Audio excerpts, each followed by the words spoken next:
Run for Senate this time.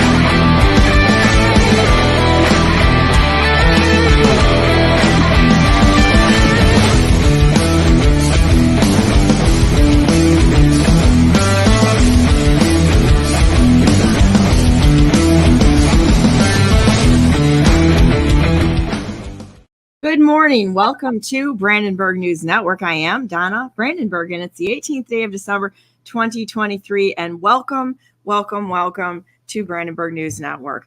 I am still working on my first cup of coffee. I did do 5K this morning, but I'm still waking up, and it's a good day to be alive. I'm going to tell you, there is so much crap going on out there. I'm just finding it amusing beyond all words. So realize that in the history of the United States, I think that at this point in time, Donna Brandenburg, who is the non-conceding candidate for governor of the state of Michigan, has put out more information than anyone in the history of the United States. I'm pretty sure, unscripted, just get on here and not know what I'm talking. So anyhow, if you're listening to these political morons out here who are by and large political operatives, I am not. I am not at all. You gotta think through things a little bit, because this has almost gotten to the point of ridiculous and funny.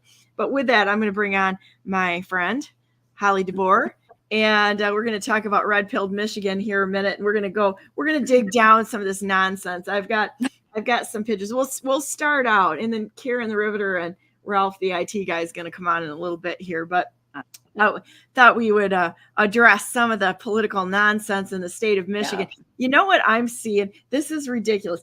The people with an agenda want to tell you who you talk to and who you don't. That's about the most anti-Christian message I've ever heard in my life. It's like, let's all sit in our churches in our little echo chambers and never reach out to anyone. And if you do, then clearly you're an occultist. That was what was said this morning about me. I love it. Please keep attacking me, because you know what? I am absolutely doing what I'm supposed to be doing. In fact, I'm going to bring this up right now, because this gives us more content to talk about on your shows. I love it. I love it. Please attack me more. It's like I'm living rent free in their heads, and their heads are kind of small. So I'm expecting that I'm like taking up a lot of space there. So this was the new one. This is the new one. So when I ran for governor, it was great. You could see the political operatives. Don't vote for Donna Brandenburg. She's splitting the vote, right? Don't do this because she talks to this person. So third-party candidate for Michigan governor who tried to split the votes away from Republicans in 2022. Yeah, no, the DeVos split the vote because they put a lousy candidate up there and pulled the funding at the last minute. And oh my goodness, who has been funding the four labs in the city of Grand Rapids through a major hedge fund named Arlington to produce the Johnson & Johnson vaccination right here in money-grubbing Grand Rapids, Michigan, with the deep state actors just like coming out of the sewers. It's like, and who regularly has fellow Karamo hater hustlers on her podcast to propagate the lies, projects her actions onto Unshackle the Mitten. Yeah, well, you know what? You call me an occultist, I'm probably going to do that. In doing so, she defends occultist Jonathan Chapman as an esteemed victim. Well, yeah, because they're kind of victimizing anyone that wants to bring forward information on the financial misdealings of the MIGOP. If they would just act like a professional group of people instead of idiots that are destroying the state, which is what they're doing, I could probably talk. In fact, somebody said, when have you reached out to Christina Carano to help her? And I said, yes, I did multiple times. She doesn't show up. She says, yes, we'll get together on next Tuesday. And I had her do that at a meeting where Mary Flynn was at. Oh, I'm so tired. And I'm like, let's meet on Tuesday. Then I said, we can, I'll help you. Right. Never showed up, doesn't return calls, nothing. And then I watched her, stall out the Michigan Republican Party. And if any of you people out there think that she's in this to do anything to put any good candidates in place to run the state, I'm sorry to be the one to tell you that everything I've seen is absolutely the antithesis of that narrative. So with that said, I would stand with the Republican Party as the the first vice chair of the Taxpayers Party, the actual Constitution Party. I would stand with everyone that wants to take the nation back. But we're going to play this little kindergarten politics crap and see all this nonsense, this financial nonsense that's out there. Yeah, I'm sorry. I'm not going to stand by somebody that's out to destroy the state. I don't care what banner or label they're under. I, in fact, will think for myself and dare to be American.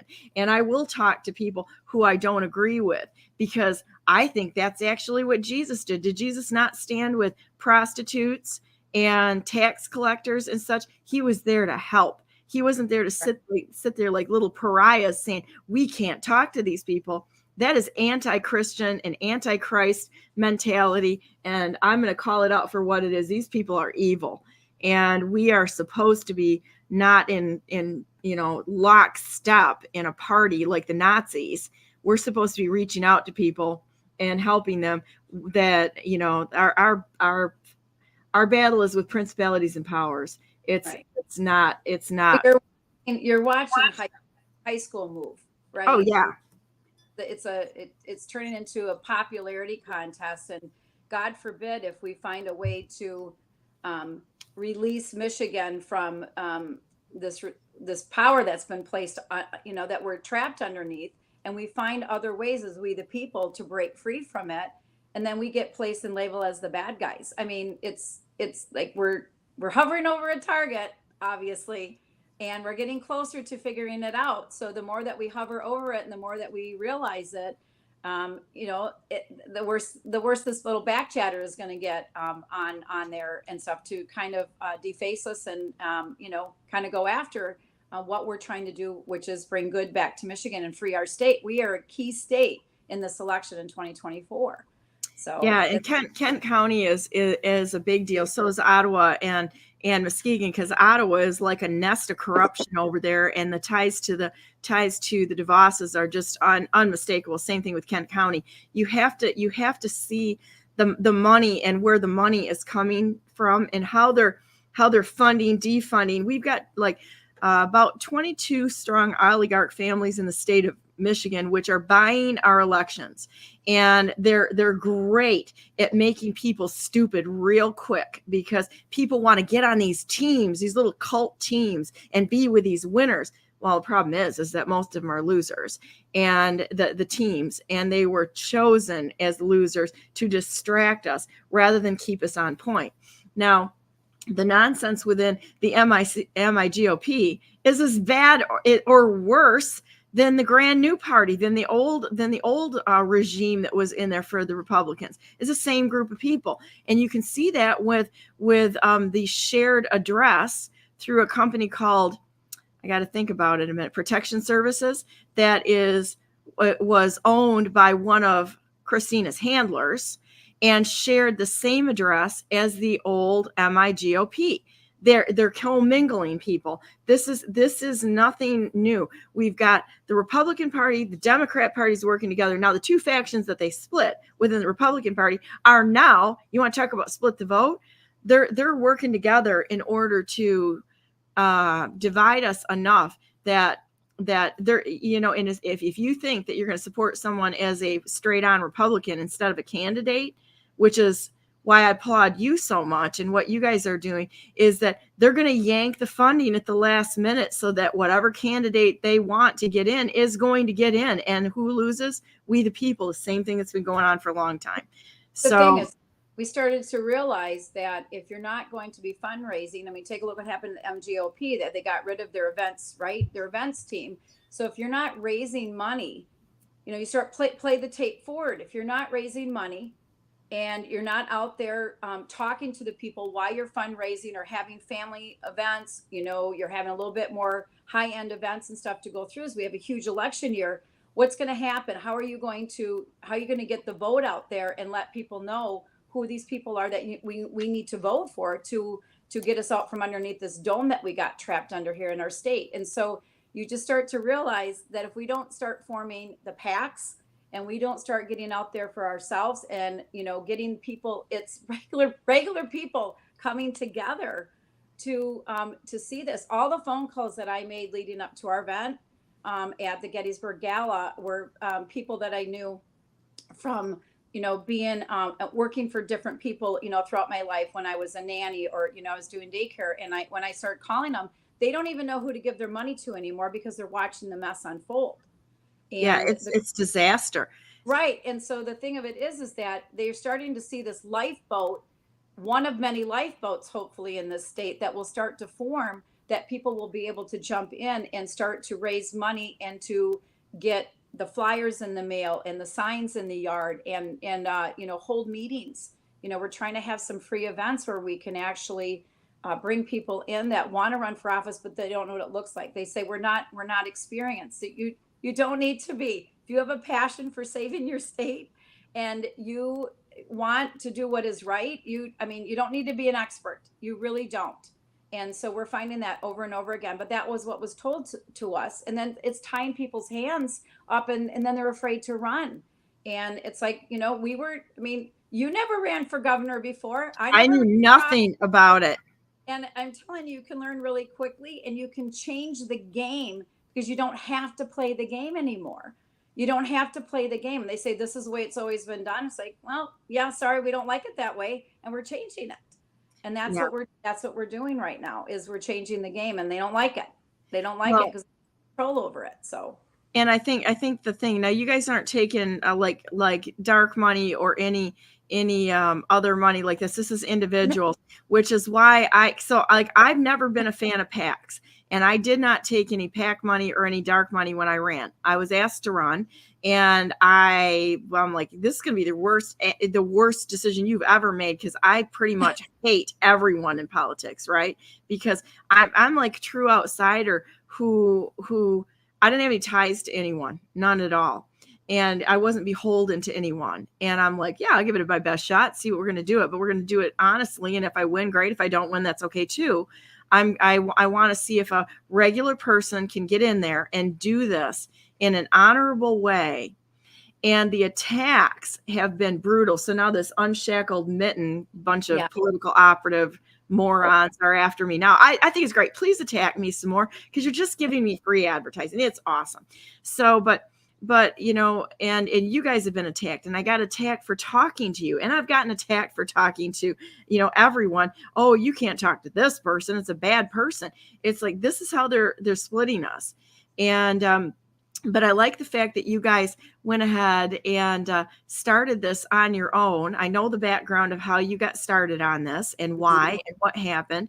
And the fact that you're nonpartisan and that you just want to support good candidates. And I would say, anyone that's held office at this point in time, I'm suspected anyone who's held office, because they only got there because the machine, a political uniparty, was giving them a pass or some help in some form or another, whether it's exposure or whether it was money or whether it was access to actual help.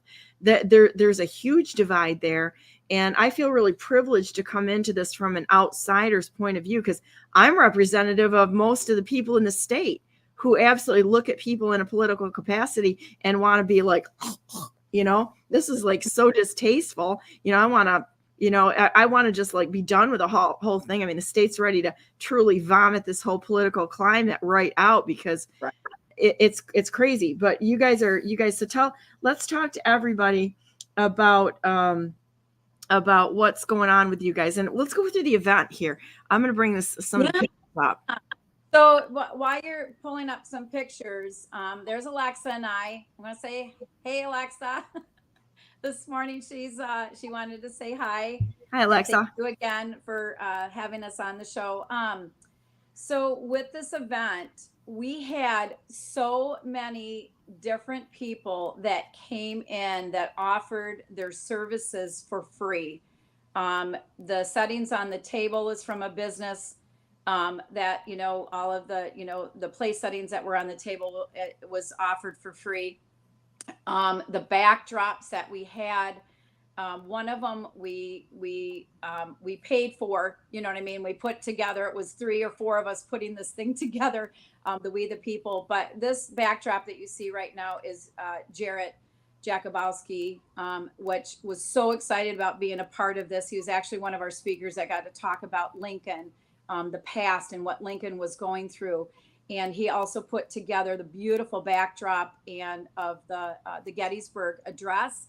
And he also did our Trump and our Lincoln life-size cutouts that everybody got to take pictures with. And just a fabulous job. He's so gifted. He's so talented. And that's the cool thing. Everything that came together with the different people that came up and helped us was what their God-given talents and abilities that they wanted to jump in and help out, whether it was somebody who knew how to do just different things. If it was like, hey, we understand the financial piece of this, or we understand kind of the flow of it. We understand the importance of having different people.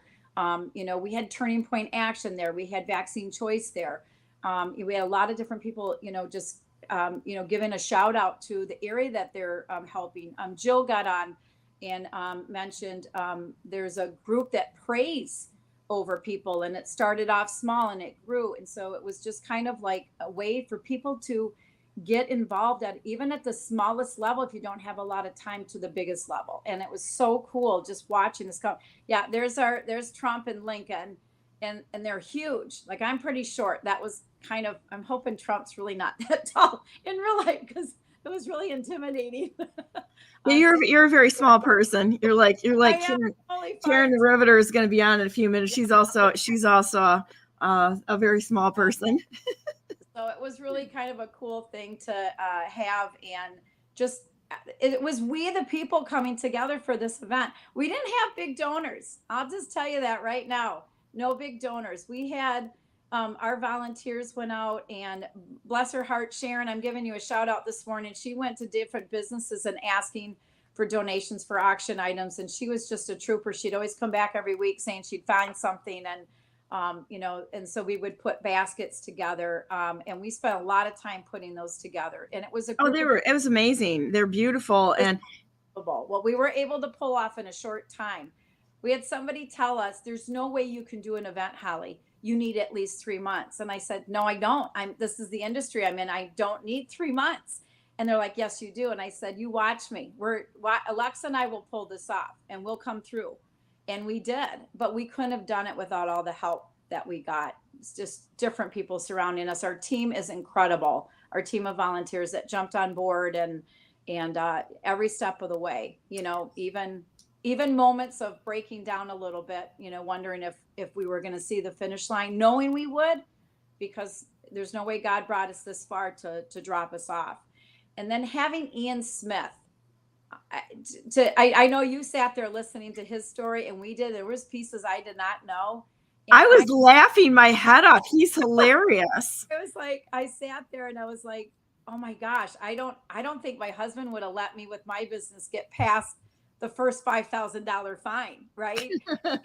But knowing what he did every step of the way, and knowing that they had people they could call. Tucker said, anytime you want to come on my show, he had Tucker in his back pocket. That was such a driving force for him to do what he needed to do, knowing that he had the support of all Americans across the United States and people from other countries was absolutely incredible. But his story, if you don't know it, I got his book here. We do have more copies, if anybody's interested in them. But this incredible story of what they did to an American. He's hilarious. He's absolutely hilarious. Every time they hit him, he just came back. And with more resolve. I mean, he's like one of my spirit animals there, right? He's funny. I got to say something about the table. I'm going to post some of my pictures on the table. It's beautiful. Do you want me to go back and you can point out who's in that picture? Fine. I was just going to say, this is part of the team that was in place. A lot of, we're missing, obviously some people, like quite a few people here, but this was this is your red pilled team right here, coming together. And, even last minute stuff, we would call 10 o'clock at night sometimes and say, oh my gosh, I think we forgot X, Y, and Z. And they're like, no problem, and I'll say, well, I can do it. Nope, you've got enough on your plate. We'll take care of it. So let's go left to right. So that's you on the left. And then that's Hal. And then we got Alexa, and then Ian. There's Sharon and Cindy and Jill. And we're missing, and I don't know if we have other pictures that are up at all and stuff, but you give a shout out to those guys as well. And coincidentally, Jill and I are not related, though we have the same last name, but we finally got to meet each other. So there you go. And she bought a lot of baskets because I kept her in Brandenburg, and I was like, yeah, she was a trooper she did all of our print, our menus. She did our, the basket tags and the printout sheets. She did our VIP passes. Just incredible, that she just said, no worries, just tell me what you need. So she helped print in when we sent out personal invitations, and then we sat there and we all addressed the envelopes. So, the table was absolutely beautiful and the food was really good. So if you guys keep doing, events like this, I'm going to tell everybody it is definitely worth your time. And there's more team members and big supporters as well too. We've got Tom, and then you've got Rayanne as myself, and of course Justin Barclay was our MC. Alexa, you have Nick Prill, and you have Doug Lee. And, I thought Doug Lee's story was really good too. It was really interesting. And there's Ian. Ian he's funny. If you get a chance to listen to him, he talk about resolve. This guy's hilarious, and I really enjoyed his story. I think I was just laughing through the whole thing just because he's so committed. Time you think he'd come to the end, then he'd be on the phone. Was it Lewis? And he said, Lewis said we should take off the doors. Yeah. And said, what? And then I'll say, next you know it, you hear the drill.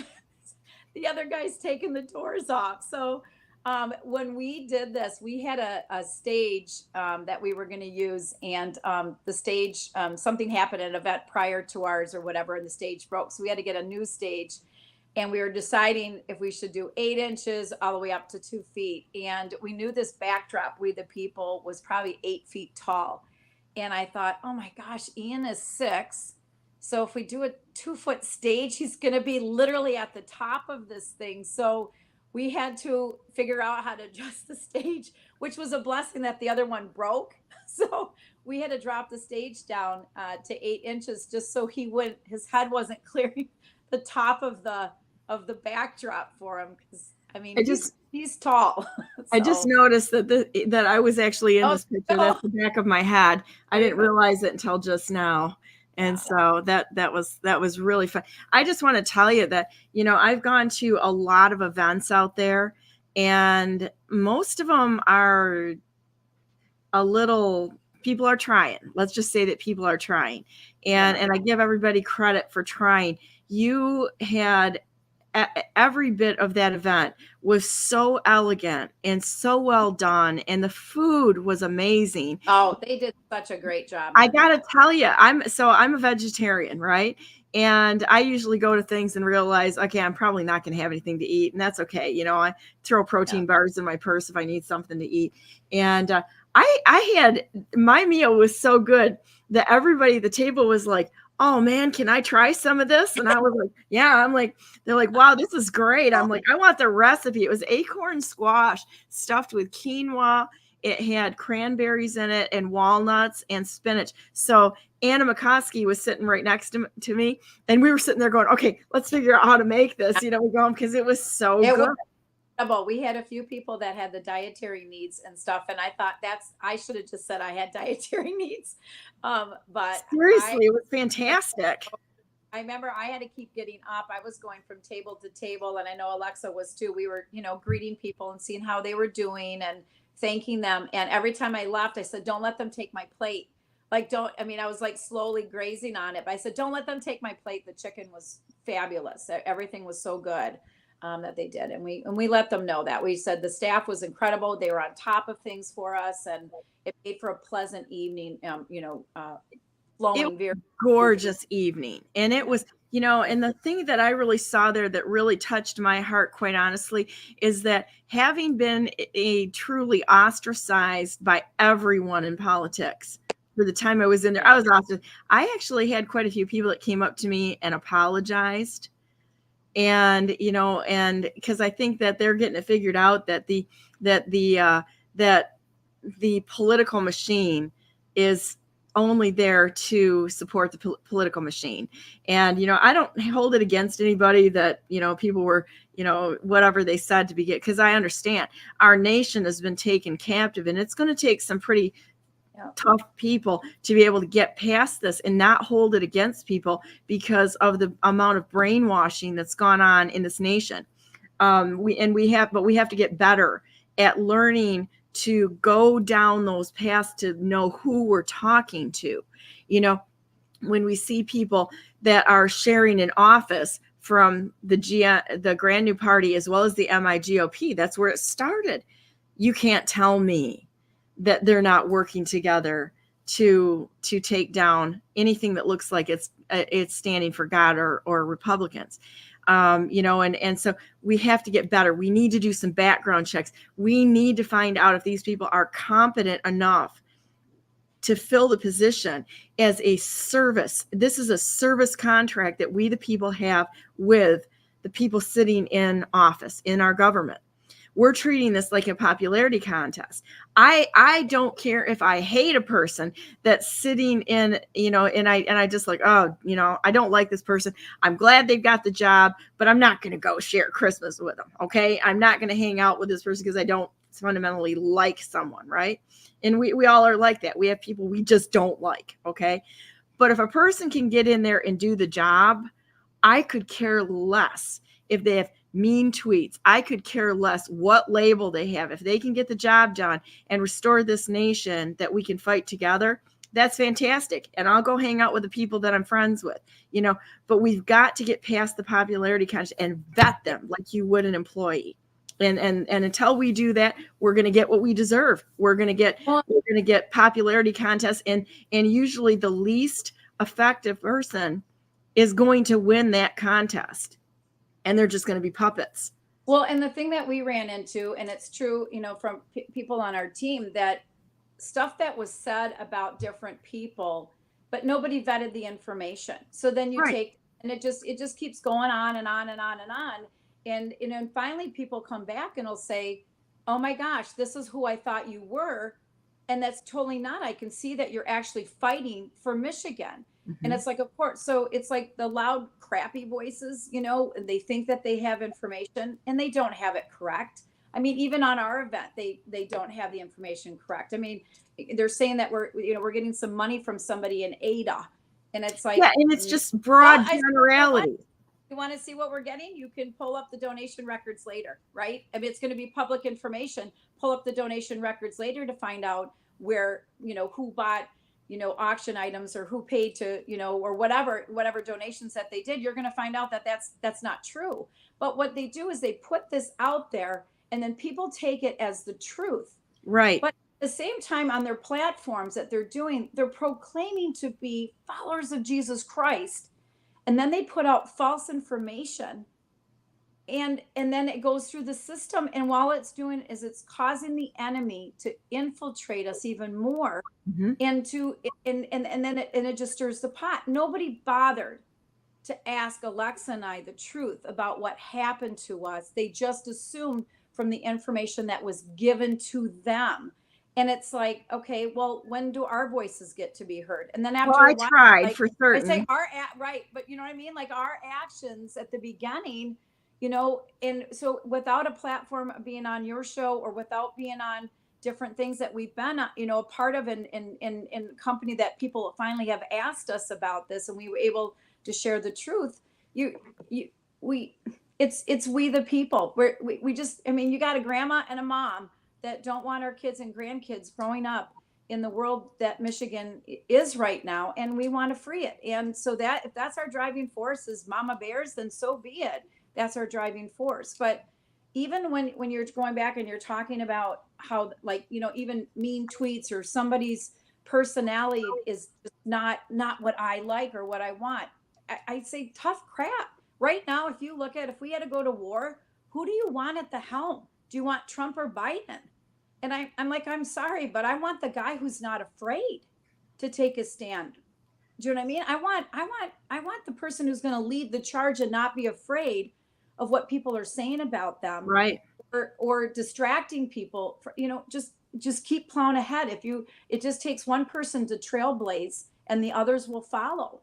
But Well, you can't worry about hurting people's feelings that are evil. You can't sit there and say human traffickers and pedophiles, which is, look at what's happened with like the Baphomet statue in the Iowa Capitol. God, knocking that thing down.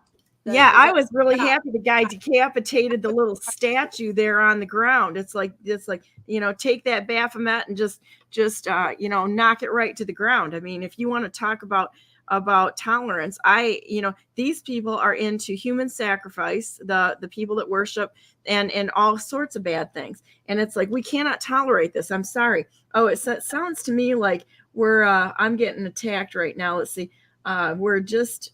see. Somebody just put it out there. I think it was Nick Prill. He was there this weekend, said that that red-pilled Michigan is getting attacked. So good. Living rent free in your space. Yeah. We have the right to have an opinion on the fact that without somebody bullying us and saying, they're, bringing up all of these other things, I don't get it. But, I think it's time for us to do some vetting. Do you know how many people out there have aliases? And there's parts of their lives that are missing. And that would be people that are sitting on the top of the MIGOP. And I think this is an important distinction to look into it. And I'm not, people are like, well, tell us what it is. No, I'm not here to spoon feed people. We're here to try to help people get smarter and have them say, I think you should look into this a little bit, because they won't believe what I say, and they shouldn't. They should figure it out for themselves. And that's the only way people are going to understand, because you can say things, I can say things. Nobody believes anything anymore. So, we'll just say, go check it out, figure it out, grow up, an adult. And the thing is that you really should, we encourage people to vet the information. We don't have anything to hide. We don't have, and you've got, I've got my people behind the scenes telling me to don't forget to mention things. We just got a posting that went after us as well.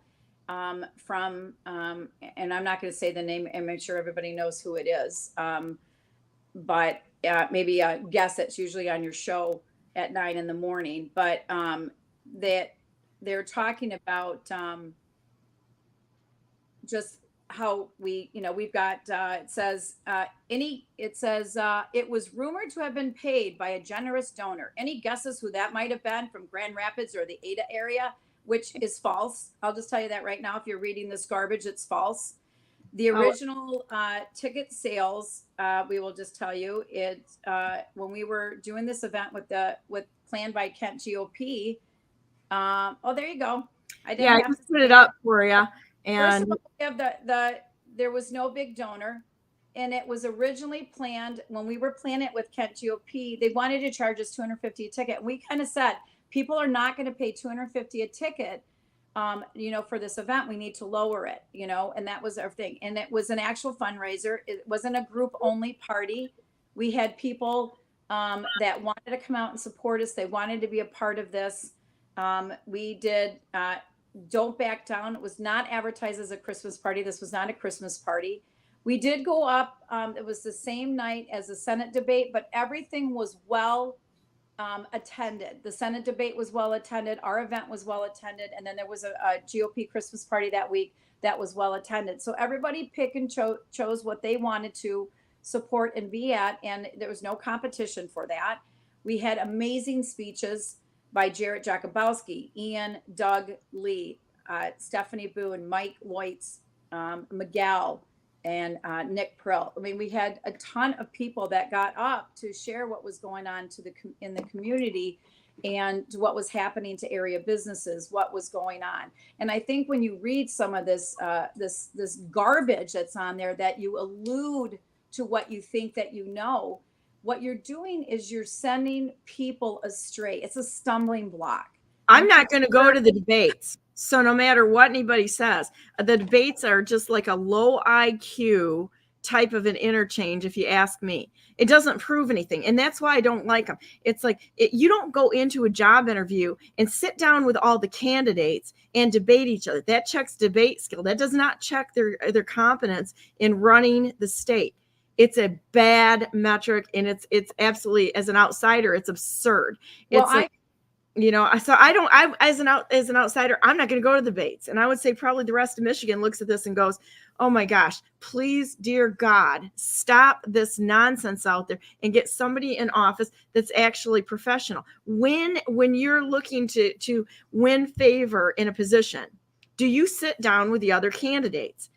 And you don't. This is like a Jerry Springer ridiculousness out there. I want to know what they stand for. I want to know their background. I want to see a background check. I want to know, like you would for a, do you understand the job? Not, well, I don't like the color that person's wearing. And this person sits next to somebody that's from Ada. And this person does this. It's like when I watch the debate between...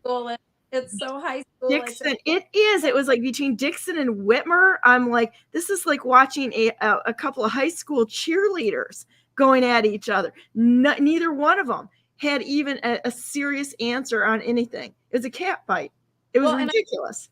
I think what you need to get back to, we had mentioned it would be kind of cool to say, let's start going back into the community and going back into talking to people at homes around the dinner table about what it means to them to see a good candidate come forward, or somebody who's going to do what's right by the people, and not get tied up in, well, I exchanged this for this, and I did that, like Alexa and I had talked about doing even, when we interview, we're going to interview our candidates. We want them to sign something that says, if we're going to give you, your PAC this money, to help promote you, we want to ensure that you're going to do what you said you were going to do, because that's what you told the people.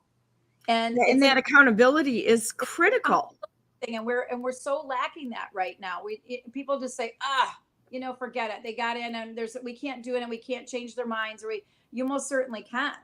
We have the power. We, the people, have the power to change stuff. Look what they just did in Goshen. They completely removed the board. Okay, they've got some more stuff to go through, but they got rid of the board for the battery factory. And that's power. We own the power. We watched what happened when Target and Bud Light went woke. What did we do? We stopped purchasing things. What happened to their sales? We have more power than people realize. Collectively, it's just trying to unite people and bring people together for that. So even sitting in people's homes, if you said, okay, we need 10 people to offer a spot in their homes, get 10 people, get 5 other couples with you, sit at the table and have soup and salad and sandwiches, and just talk about what's important to you. Then come back and say, these are the top things that are important to these people. Mm-hmm. You know what I mean? And from that, you're going to find somebody who's going to be a good candidate from that, right? Because they're going to have more passion and drive. And then we're going to say, hey, Bob, why aren't you running? And then they're going to say, well, I don't have any experience. You don't need it. Well, we'll get you. That makes you qualified. You're qualified there, because we don't want the same. I mean, obviously you can see that the same old, cookie cutter idea of what it's supposed to look like. We're smashing it. We need to smash it, because look what it's doing. They're coming after our kids. They're coming after our kids, and people don't even realize it's infiltrated on all different levels. I mean, you're watching the cartoons on TV. You're seeing some of the stuff that our kids have mental health issues. It's what's being pumped out on their devices, and they're sad and they're seeing stuff. I was saying to some of my girls when I was doing Bible study with a group of high school girls, and I said, guys, this device here, you are seeing in real time that you are not invited to something. back in the day, we didn't know we didn't get invited for 2 weeks when the pictures came back from the store after you turned your film in, and then the pictures came out and started circulating. You're actually seeing this in real time that you weren't invited. And I said, so don't do that. Don't brag about a birthday party you had with 5 of your closest friends and you eliminated 5 of the other ones. Just Right. don't do that. It's you can celebrate your birthday and have a good time and have pictures that are near and dear to you. You don't need to blast it on the internet, because you're basically saying, look what we did and you weren't invited. And so I think sometimes that's where we're at in politics as well too, is it's almost like, well, we've been doing this for 20 years. And that's like, yep. And look at the garbage that we're in right now. Yeah. Well, So how is it that time doesn't count? and let the people who have been suffering your decisions to rise up and take action on this. And I think that's where it's at. We've got, there's so many good groups of people in different communities that are willing to rally around good elected school board candidates, and people that are running for different local offices and such. And people just need a little prodding, a little push. So we're going to be doing another, I should have sent you the picture to that, but we're going to do another event called Calling All Superheroes in March. And we are going to do just that. We're going to say, if you're interested or you want to see what it looks like, we're going to have somebody who's been in it, so it can kind of give you a little bit of what to expect, whether you're running for school board or a different office. We're going to have people who are actually running to be at vendors, out in the hallway. But we want it to be a time where you can come and see what it takes to be a leader in our community. And chances are they probably already are leading somewhere in their church or local community, or rallying people in some way, and people trust them and they're respected and they want to be held accountable. There's people out there already. We just need to push them forward into the light and let them not be afraid, and don't listen to the garbage of that you need to be an expert, or you're ignorant, or we've been called rebels and insurrectionists and rotten people. And it's like, seriously. We're trying to do what's right to break. Oh, you're like bucking the system that has gotten us nowhere. Oh my gosh, who would have thought? It's like It's like people voting for fake President Biden, who was in office for 50 years. Did anyone actually think that anything was going to change? No, because if he could have changed something, he would have, and he wasn't going to change anything. If the MIGOP, if the Michigan Republican Party, if the Republican National Committee, if any of these guys were going to change anything, you think they would have changed anything? They can't even get anybody elected, let alone change policies, because none of them spoke out for President Trump. I heard almost no one defend him. And the same thing with the election. We have to have regular people in the seats and boot these people who have been in the office as career politicians. They need to go see if they can figure out how to actually earn money in an honest way instead of grifting off the system, because that's what they're all doing. Well, and look what Trump did. Trump broke the mold, right? Yep. He was a businessman that came in there, not a career politician. Yep. And he broke the mold. And I think what that did for the rest of us in the United States was to say, we don't need to be career politicians to run for office. When people ask the question, well, what do you know? What expert? I have no clue, but I know this works for me up here. And I know how this works for me when I need to read information. And I also know there's people that do understand what it takes to do that. You just glean the information. I had said this once before. If you're willing to run, you're going to be Moses, okay? You're willing to take the stand. There are tons of Aarons all around that are willing to help you and hold your hands up. So don't be afraid of that. If God's called you to do it, then do it. I mean, God called Alexa and I to do this, and the whole time while we were watching this whole thing unfold, we kept saying, there's no way he got us this far to drop us off on the end and let us fall flat on our faces. But we wouldn't have been able to do it if it wasn't for all the Aarons that came around and held our arms up. I mean, there was times, that I had probably, 5-minute meltdown on a phone conversation with a friend. And then I'm like, okay, I'm good. I put my battle gear back on, put the sword back in the sheath, and I said, okay, let's go. We're ready. I'm done, but I couldn't have done that if I wouldn't have been able to have been real with somebody to say, you're struggling at certain points, or you feel like you're trying to bust through on something, and you needed help, and there's no Right. there's no crime in asking for help, and You can't do it alone. It was like me running for governor. I had so many good people, and I mean, I could go through. None of them are part of the political establishment, because they weren't interested. They were actually interested in real change. And I mean, we could sit here and just go through lists and lists of names of people that were just amazing, that were amazing supporters out of of my run. I mean, and I'll remember every single one of them. And one of these days I'll start making a list, because I've got a contact list like people would probably, do a lot for that. And I would never ever share a contact with somebody. I had somebody that's trying to, I think he's kind of a setup. He's a Fed that's been trying to get a contact from me. And I'm like, I passed your information on. If he wants to call you, he will. But there are so many good people out there that just really want to see real change. And I had some amazing people, just like you have. And I think it's important to call these people out, because, they really, it's like Erlina came and helped you. Erlina has been with me every step of the way. Yeah. She is a beast level patriot. And, we've actually all the time. So she just interjects that into the equation. I have to tell you really quick too, by you running and you having people come along, support you, look where you landed.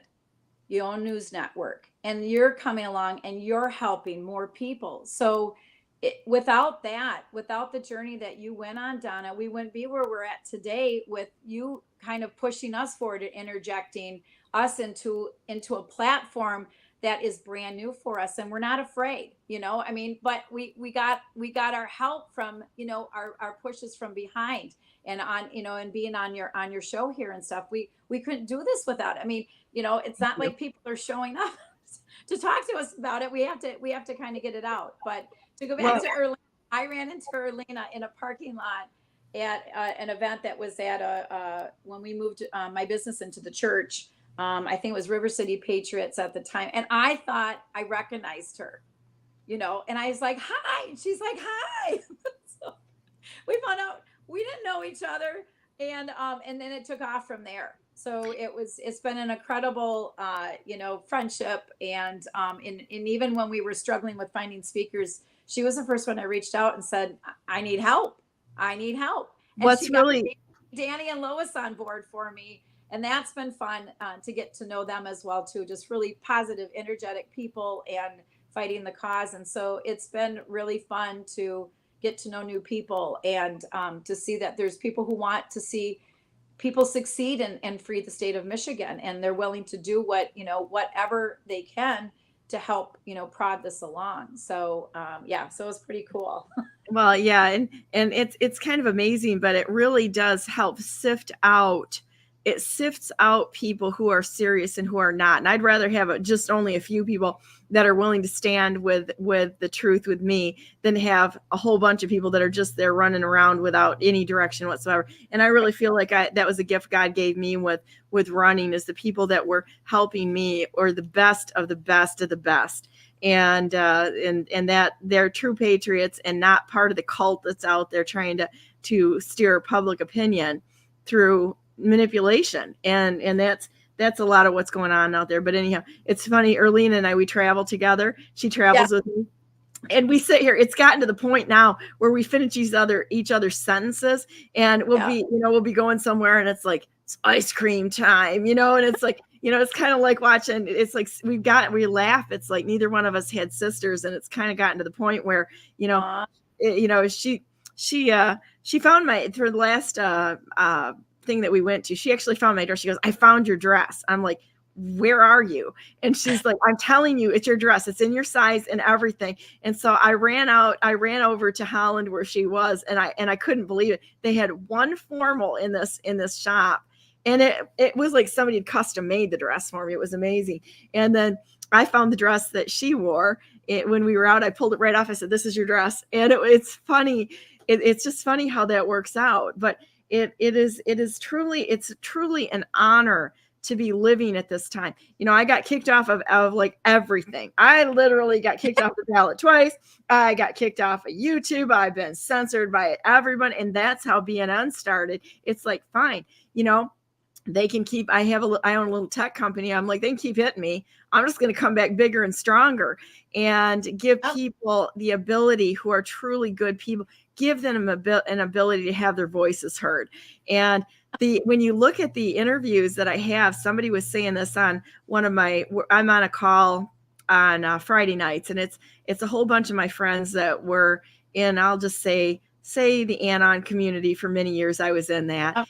And it's kind of funny. Somebody brought it up last week. They said, you should see Donna's list of interviews. They're like, she's literally documenting everybody's journey through this incredibly, and because it's their long interviews, you're really getting to the truth. Like Troy Smocks, the first J6 arrest, and Ivan Rakelin, amazing documentation we have. And I've got more that's coming out on J6. It's going to come out very quickly because I've got some sources that have been very much targeted that is going to kind of shake people a little bit. And they haven't really come out with it, but it's common.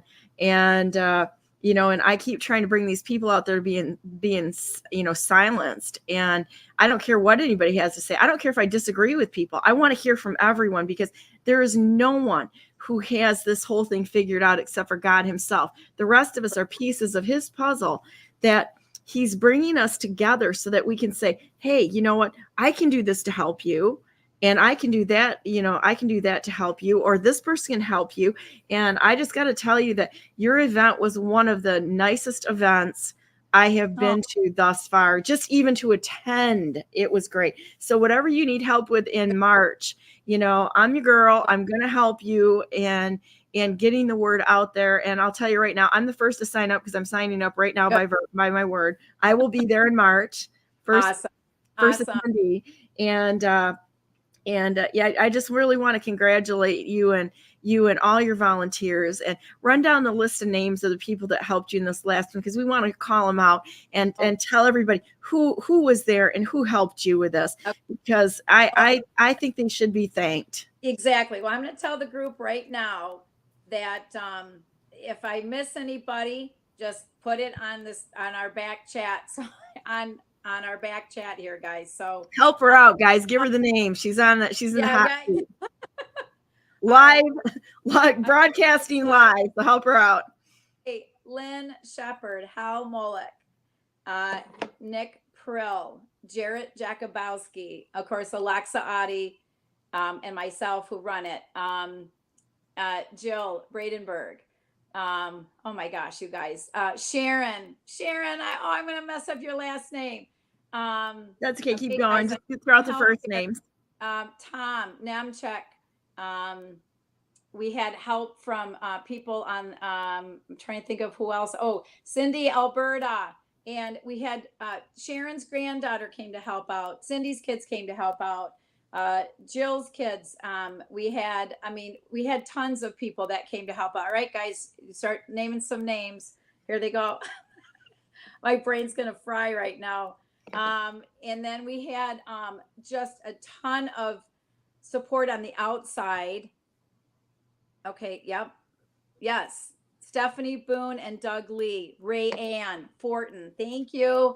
But there's so many more that different people that came and supported us, and even the people who spoke on stage, we couldn't have done that without them.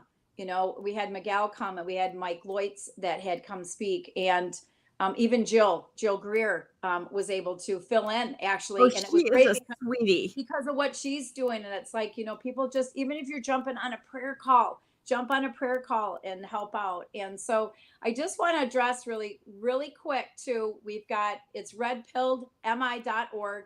The event is kind of posted. You can't miss it. It's a little superhero guy. It says calling all superheroes. So we're going to try to rally around the state of Michigan to come to Grand Rapids.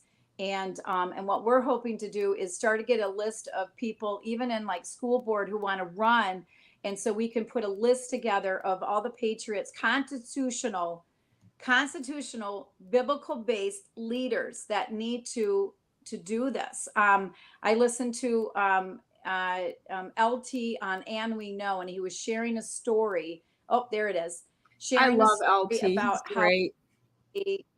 how he had one of his either his sergeants or one of the Marine, the guys that he calls one of his three kings that, kind of showed him the way. He said, first and foremost, he was a Christian first. He was a follower of Jesus first, and then he was a Marine. And so I think that's what we need to look at, is that first and foremost, that we are obeying God's word. We are doing what is right by God's word.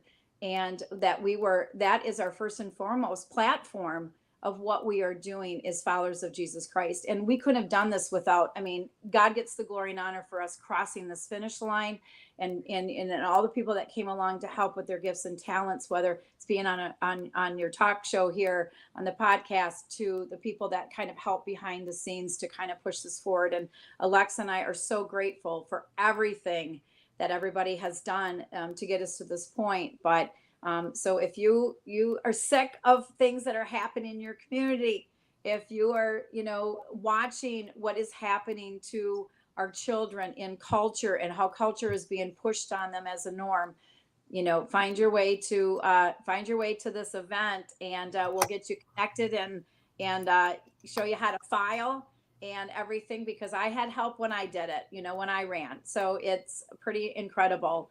Hang on a second. Somebody just said, don't forget. Trisha, thank you.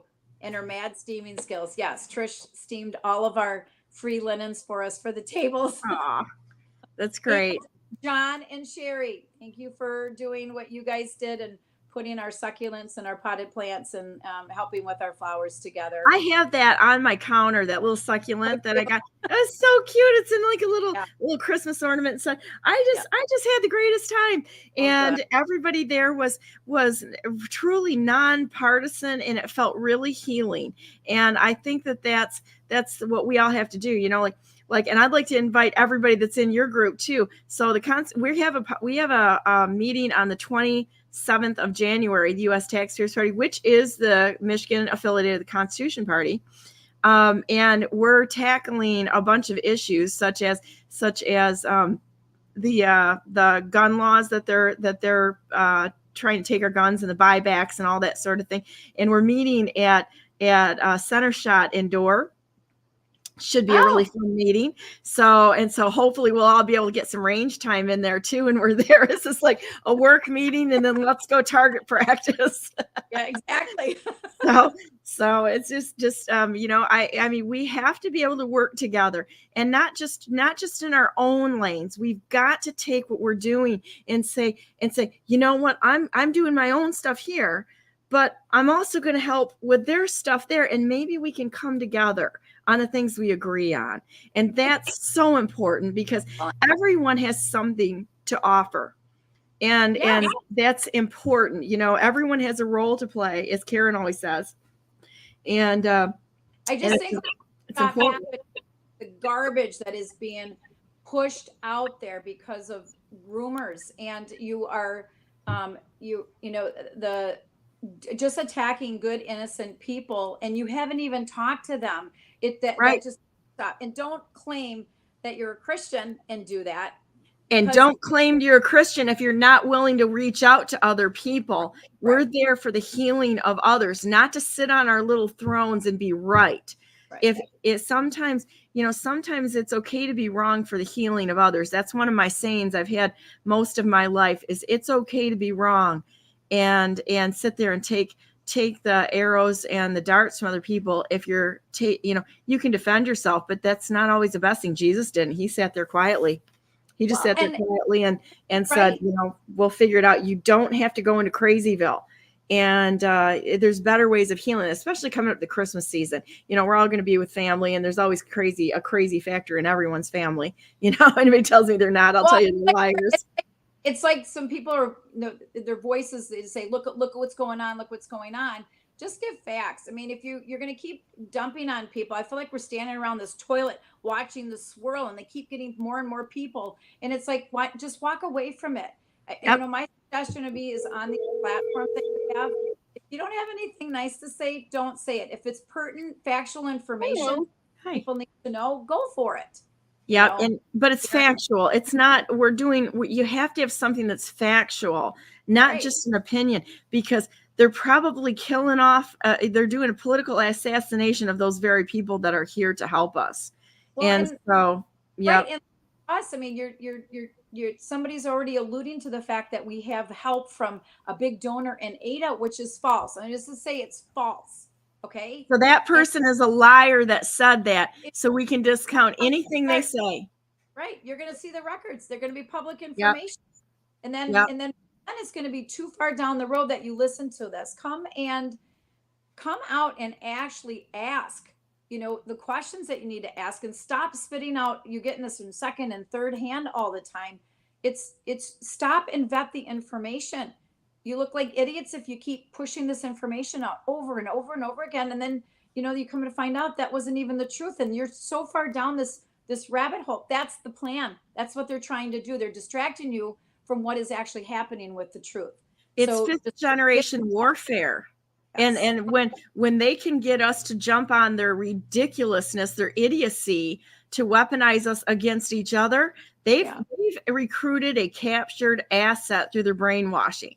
We have to stop this. And if you've got somebody, like I actually called Chuck. I said, "You going to come on this morning?" Everybody's like, I'll bet Donna's not going to have Chuck on again. I'm like, "Well, you bet I will." I called him, or I texted him and said, "You want to come on this morning?" He said he's going to Grand Rapids. And it's like, I will talk to anyone. I'm not afraid of anyone. And if I disagree with them, that's the person I want to talk to. And you need to glean the information. It's about gathering information, and then you can vet it. And then the truth comes out from that. I take a look at what happened with January 6th. They hid these tapes from us, and then they got families to go against each other for years over this. They went against each other for what happened during COVID. That's the plan. It's a psyop war. They're going to divide us. They're going to divide and conquer us. And then the good people that want to be the truth tellers and not afraid to stand on the platforms to save the truth, they're going to start going after us to disinformation us, to get us off the platforms and people not listening to us. And I'm just telling you, Tucker's right. If you got a gut feeling something's off, trust your gut. That's there for a reason. That's God talking to you. Yes. And not only that, but vet the information. You have time to research. You have time to look it up. So, and that's how I got started on my journey, was what I was listening to and what I was seeing was completely two different things. And now, you just hone into it. Every time it comes up, I don't even question it anymore. I know that I need to research it, and I need to view it and look at it a little bit more under a microscope. And so I feel like it's, you're not going to see us on a platform blasting people, for what they feel and what they feel is the truth. It's like, I'm willing to listen to both sides. I think that's the beauty, is you can hear both sides of a story, and then you can make an informed decision based on the facts that are presented to you. But if you're just going to start name calling and stuff and bring that to the arena, it's going to just tune it out. There's better ways to do that. You don't need to bash people and go after, people across the state of Michigan that are trying to do good, and, name call or put them on hit lists as they're a bunch of rhinos. I mean, be very careful. But it's ridiculous. And not only that, if you give people like enough rope, they'll generally hang themselves. And then if we try to tell people something, they won't believe us anyway. But if we give people a chance to talk, the truth comes out. Human beings aren't good at lying.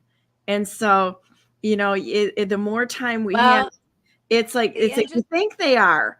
But if you're paying attention, they'll double speak, and they won't be able to hold that persona. You just got to be quiet and listen to them a little bit. And then all of a sudden, they will hang themselves. It's just a matter of time, the patience. Start to watch body language. Your muscles in your body do the same thing over and over again. It's very interesting. I was just in a meeting and asking some questions the other day about something, and I watched two people out of the corner of my eye both do this. And so I said, "I got your number. because now I know I'm on the right path of the questions that I'm asking, because now you're trying to hold information in. And so now I know who to go after to ask additional questions to, because I watched it out of the corner of my eye in the meeting and I thought, okay, they know more information, but you just pay attention to this stuff, and you can kind of see it and watch unfold, even when somebody, is, like a little kid that says, did you take the cookies out of the cookie jar? And they're like, no, this big drawn out no. Well, even you do it as a 5-year-old, you can do it as a 50-year-old. Do you know what I mean? Like that's then somebody's lying. Or when you're watching them talk to you, they're trying to tell you what the truth is, and their eyes are this big as saucers, waiting to see if what they're feeding you is true or not. And it's like, do you watch it over and over again with kids? So you kind of, adults are no different. Like adults are no Adults are worse liars than kids are if you're paying attention, because then you can not only, it's not just the cookie jar, it's the motivation, and they're a little bit better at building alliances than kids are, which outs their entire network. As before we got on, we were talking, this whole globalist structure is an organism, and organisms are made up of cells. And these cells that we have going on in the state and across the nation, across the world, there are cells of people, which is cool because now you can connect the dots. And then you can see who they're attached to. And I personally love doing that. I'll go into people's backgrounds and check things out. And there's a couple of ways to really figure out who they're attached to. And there's this is going to be funny. I'll drop this here right now. There's a certain clerk on the east side of the state who seems to be in the middle of a lot of conflict. Okay. A lot of conflict. I don't know why, but he's got an entity registered in Oklahoma. So, registered to an address. So he's claiming an address in Oklahoma, though he's a clerk in the east side of Michigan. And I start looking at this, and not only that, they're attached to somebody who's also a CPA and also in aviation over in Mount Clements, which tells me, I'm like going, why is this person attached to somebody who's in aviation, who's also a CPA, somebody who could like cook books or something? Not saying that they are, but it just like, gets the wheels to turn. And then I started going down in property records and such, looking for this sort of thing. And oh man, can you find some cool stuff in there? People passing back and forth properties for $1 into different entities and such. The list is long.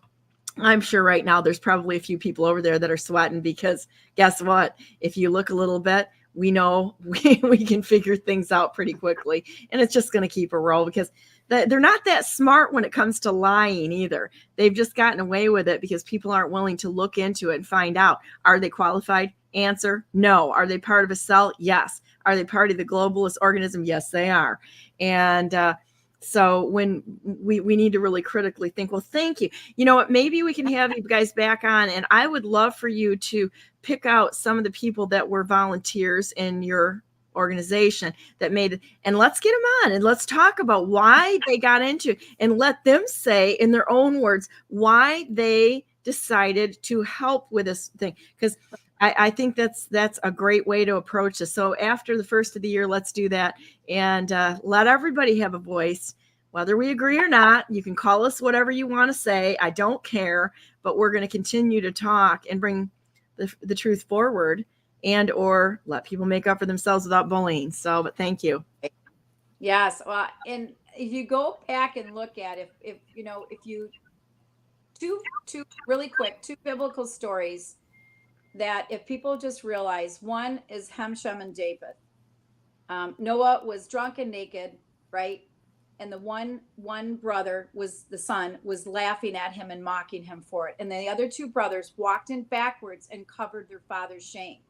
Okay. So to all the people out there who think that they have information and they want to just blast and talk poorly about people, and you don't know what the truth is, and you're going to sit there and be hem and mock people for stuff, just realize that there's two more people, double the amount, that are going to cover up your lies for it, and the truth is going to be revealed. The second story is when we go through Nehemiah, and they built the wall in record time.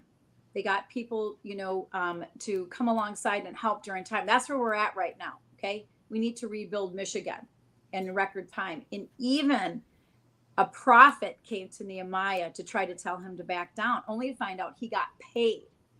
So we know that there's those kind of people out there. A lot of them claim to be followers of Jesus Christ. You're a follower of Jesus Christ, and you be Christ-like.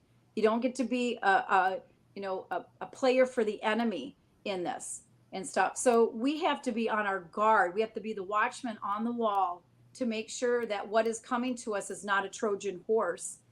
That we have to be wise in our decision making. We need to vet the process. We need to vet the people that we're surrounding ourselves with.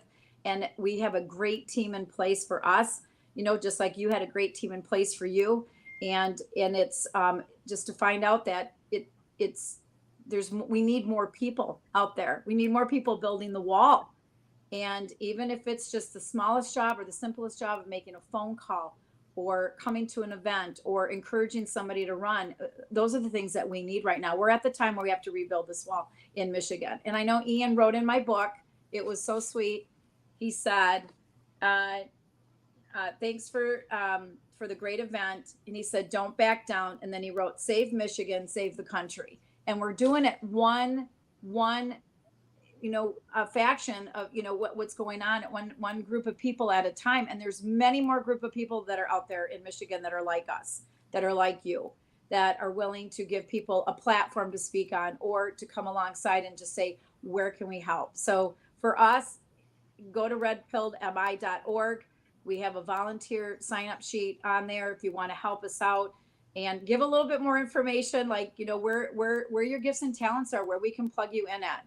And also, for this event that's coming up in March, we're still working out the details and the date. And we're trying to keep it low cost. It's not a fundraiser. It's going to be paying for a meal and have a platform for people to come and see if this is really what they want to do is be a part of a team in saving Michigan, whether it's running for office or coming alongside as a volunteer. And so, yeah, that's where we're at right now. Well, thanks for being on today. I appreciate it a lot. I got Karen over here and Ralph, the IT guy. They've been really patiently waiting here too. Yes. So I really appreciate you coming on, and I applaud you. I applaud your volunteers. Big love from Donna Brandenburg to all of you. And for stepping away from the cult system and doing things that that God put on your heart, and for defense. Remember, Satan is the accuser of the brethren. When you see people accusing other people, that doesn't mean that you don't bring the facts forward. When it's like I published the MIGOP their books. Anything I found, I would go ahead and publish it if I found it. It's like, this has got to come out in the light. Anything that's hidden in the dark is evil. We cannot have these secret societies, secret things where things are hidden in the dark. It is required that all of this stuff needs to come out into the light so that we can actually make good decisions and such. And it's not that we don't call out bad behavior, but you call out bad behavior and you pray to God that the person repents of it and does the right thing. We don't want to see anybody fail. We want to see, because our quarrel isn't with them. It's with bad decisions or the principalities and powers that are driving this evil behavior. And if we can go in with somebody and snatch them out of the grasp of Satan himself in hell, that's what we want to do. And I mean, we need to pray for every single person out there that's making bad decisions. And hopefully they will find things more important than money or power to live for. And that's the love for God, family, and country. And that's what we stand on right there in virtuous behavior. But anyhow, thank you so much. Thanks. Have a great day. And I'm going to bring on my buddy Ralph here a minute, and Karen's on the phone, and see if you can get a group of people together, and we'll all come on after the new year. Love it. All right. Awesome. Thanks, Donna. Appreciate it. Have a great day. You too. Bye. Bye now. Hey, and now we're back here with Ralph and Karen. How you guys doing? Thanks for being so patient. Doing great. How are you doing? Doing great. And Karen is in that Nanook land up there with no internet this morning, so we're going to do it by phone. So what's happening out there, guys, besides snow? And I had somebody gracious enough to bring me a very nice, wonderful mocha coffee with whipped cream on it. Nice. Which I'm thoroughly enjoying. So. Oh, there's Karen. I couldn't hear her a minute ago, but yeah. Yeah, Karen's on the phone. So we had a little issue up there in Nanook land. So how you guys doing? There's been an awful lot of internet issues lately. We had Rumble that was having issues last week. The fact that we have a very sticky, and I think it's preventing the box from. You having a what? I missed that. Technical term for it, so I'll just call it the box. Okay, I missed that. You having a problem with what? So your internet is not working because of what? The sticky snow. Oh, the snow, yeah. But I was able to get onto the live feed and hear bits and pieces it was coming in. And I did hear something where Donna said that I was a very small person. Yes, you are a very small person. You're so cute, Karen. You're so cute. More muscle mass than I do, probably, but I'm not that smaller than Donna. It always cracks me up when you say that. Hey, I'm huge, and I'm of huge stature in my own mind. So there you go. So anyhow, so what are we going to talk about, guys, this morning? I think there's so much going on, and it's like we've talked about this nonsense, Karen and Ralph. We've talked about this nonsense, this political hit job nonsense that's going on out there, and it's what's tearing this nation apart. We've got to stick to facts, and it's really too bad what's happening. And people need to put a little more time into not trying to follow the cult of personality, but getting educated on what's really happening out there. Got to show you something cool this morning. So I'm opening my new package. Guess what I did? I've been canning. I'm going to get off topic a minute. I've been canning like crazy. And so I bought these neat little labels to go on top of my canned food. So Karen very cool. And Ralph the farmer will probably both appreciate my cool little labels. Yeah, that's very cool. That'll look real nice. I hear that cans have gotten pretty difficult to come by lately. So they say. You just got to know where to look. Yeah. Well, that's very cool. What have you been canning? Let's see. I've done blueberry jam. I've done appleberry sauce for like pancakes and ice cream, mushrooms and onions, beef and pork. And I got quite a bit of beef and pork done, by the way. And I don't eat it, but people around me do. And so that sort of thing. And I've got a few more things coming down the pike here that I'm going to do because I decided to give that away for Christmas presents. So homemade food and canned food. So that's the plan. Very cool. Unusual. Good way to kind of keep things preserved and in case of disaster preparedness kind of stuff. I think a lot of people have asked me how to do that because I've done everything except for I did buy a food freeze dryer. So I've got to get that perfected yet, doing freeze dried food preservation because you can preserve things for 30 years with that. But I know how to pretty much do everything else, freezing, canning, dehydrating. I've done pretty much all of that over the years. And people are really curious on how to do that. I think I might teach some classes next year and really, really show people what's important with canning and food prep, all of those old things, it's like I do stuff with a sourdough starter and you can start that from nothing, or you can get friends that share that with you and such, and how to make a really good sourdough loaf of bread. That's kind of a fun process so that you have, you grow your own leavening ingredients and such. So all of those things that were lost skills, I find to be amazing. And I know both of you are kind of in that same camp that we all enjoy the old ways of doing things and doing things from scratch, which makes us great friends because we share information. Hey, did you ever try this? Well, no, let's weld it up, Yep. Hey, I work in IT, and you know what? I've got a show called Homestead Rescue. Okay. And I really like it because I learn a lot, because I didn't grow up learning those skills, how to create things and build and construct. And I have creativity, but I don't have the knowledge or skill set that the homesteaders do on that show. And they go to help other people that tried, they got some land and they tried building up their own homestead, but they ran into some big problems that they can't solve on their own. And they basically give them they are out there for several days, and they help them with water or shelter, power kind of things, so that they can be off the. But it's given me some ideas about what we want to do out here. We tried goats, and I think the larger livestock are not for us.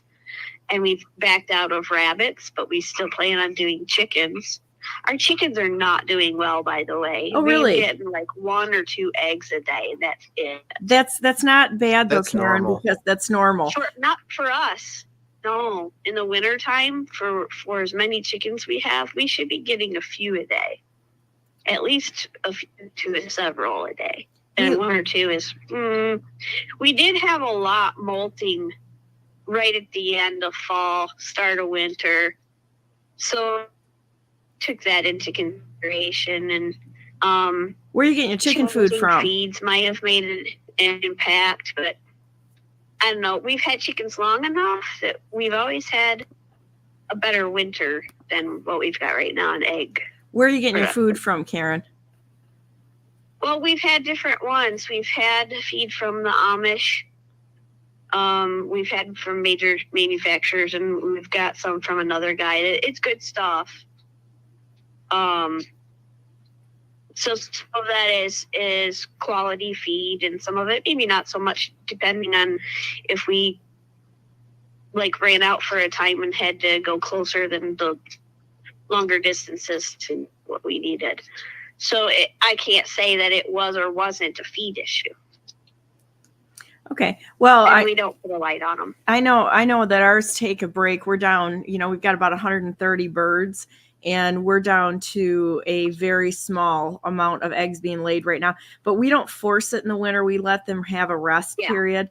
And thus the freeze dryers. My plan is to freeze dry eggs in the summer so that we can use those freeze dried eggs in the wintertime.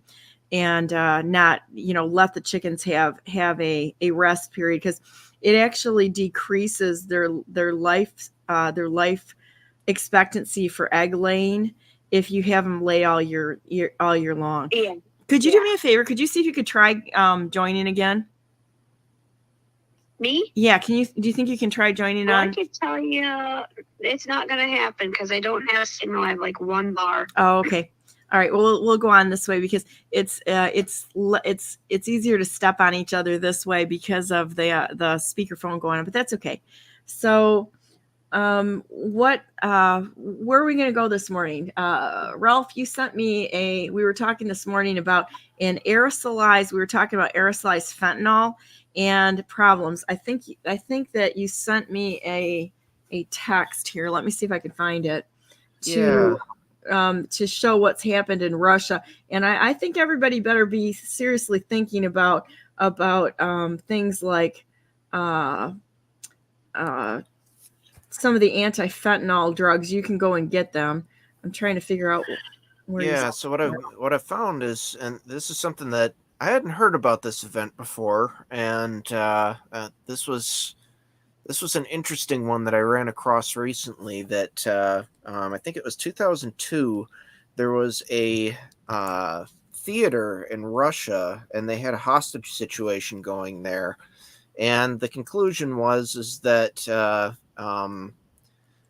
they couldn't figure out any safe way of getting in there and rescuing the hostages, and the people that had taken the hostages were starting to it had been, I think, several days, and some of the hostages were starting to be executed. So they decided they needed to do something quickly. So what they did is they pumped a bunch of some kind of a gas into the theater, basically knocked everybody out, and took out all of the people that had taken the hostages, and that's basically and then rescued hostages. Well, that's how the story goes, but whoever was right or wrong in this situation, there were an awful lot of the hostages that died from this mysterious gas that they pumped in there that it turns out was probably it wasn't really officially disclosed what the gas was. And that's part of the frustration that the medics had in trying to treat these hostages that were knocked out by this stuff, is that they didn't know what they were dealing with. They tried treating some of the hostages with Narcan, and that seemed to be quite effective. And so when I think several years later, it finally came out that the stuff that they had pumped in there was 2 different fentanyl derivatives. And here's a mixture of carfentanil and remifentanil is what they used to knock them out. And so if they would have had Narcan with them, they probably wouldn't have had so many people die. Yep, and they treated some of the hostages with it, and it was effective from what I understand. So with that particular mixture, that would have been, if supposedly they would not have even had enough, because none of this was really disclosed to them. The medics on site there would not have even had enough Narcan to treat everyone. Yeah, I'm way more concerned with this whole fentanyl nonsense. I've had John Ferguson on a few times, and I think that the people that are involved in this fentanyl nonsense that are bringing it into this country, there's no way that this is not for the purpose of killing human beings. Because I think you said it, Ralph, that no one takes fentanyl for fun.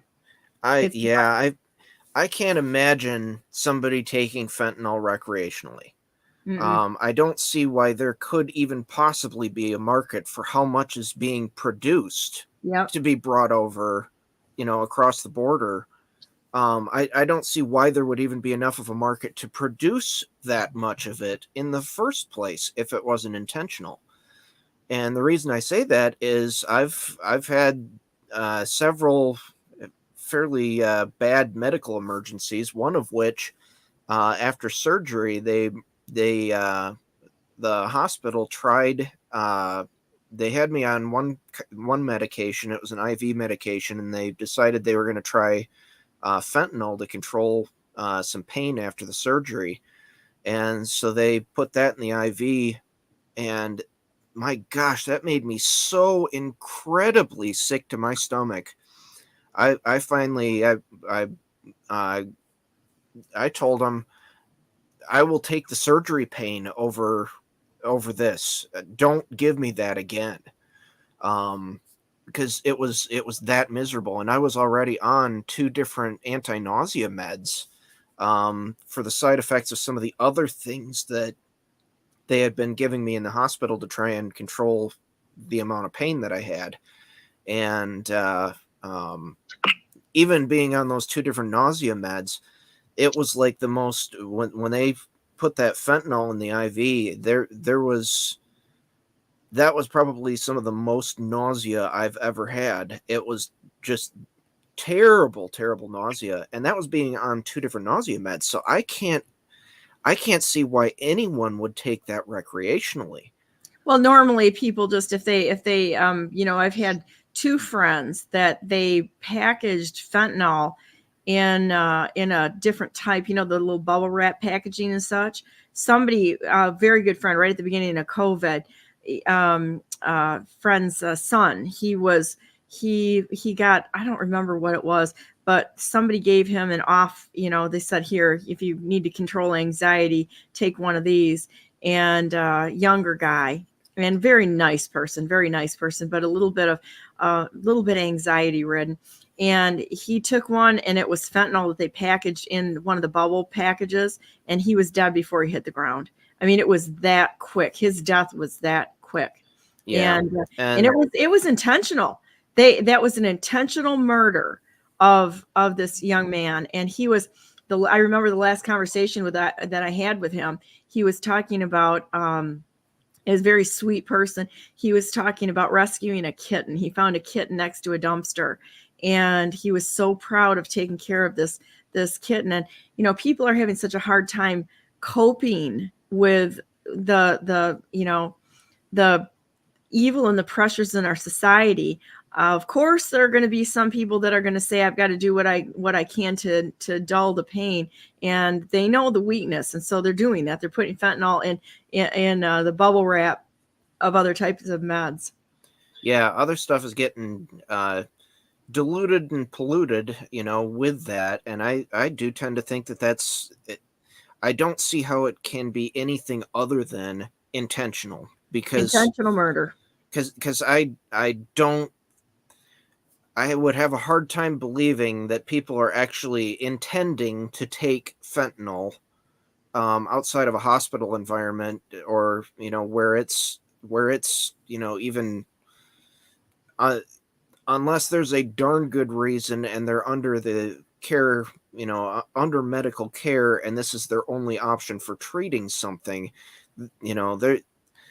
The side effects of it are so miserable that, for that to enter the recreational drug trade, I don't see how it can be there other than basically just to specifically kill people. Yeah.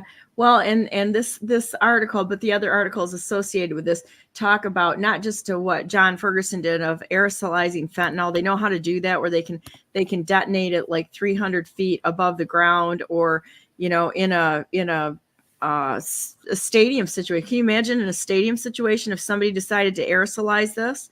You're going to have the entire boy, what a way to go for the juggler of the United States. And these people, these drug dealers, when President Trump said that they deserve the death penalty, he's not kidding, because this is intentional.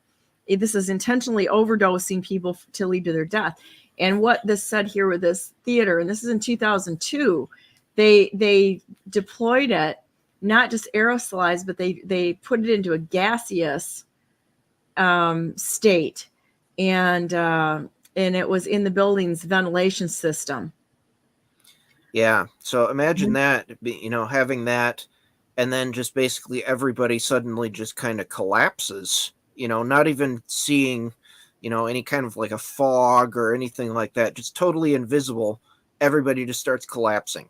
Okay. No, I'm not going to want to be a conspiracy theorist, but I do want to, look into potential risk factors. I want everybody out there to think about how many school systems had their HVAC systems replaced during this whole COVID nonsense. And one of the things that was required for them to have is being able to deploy an aerosolized disinfectant in the HVAC system.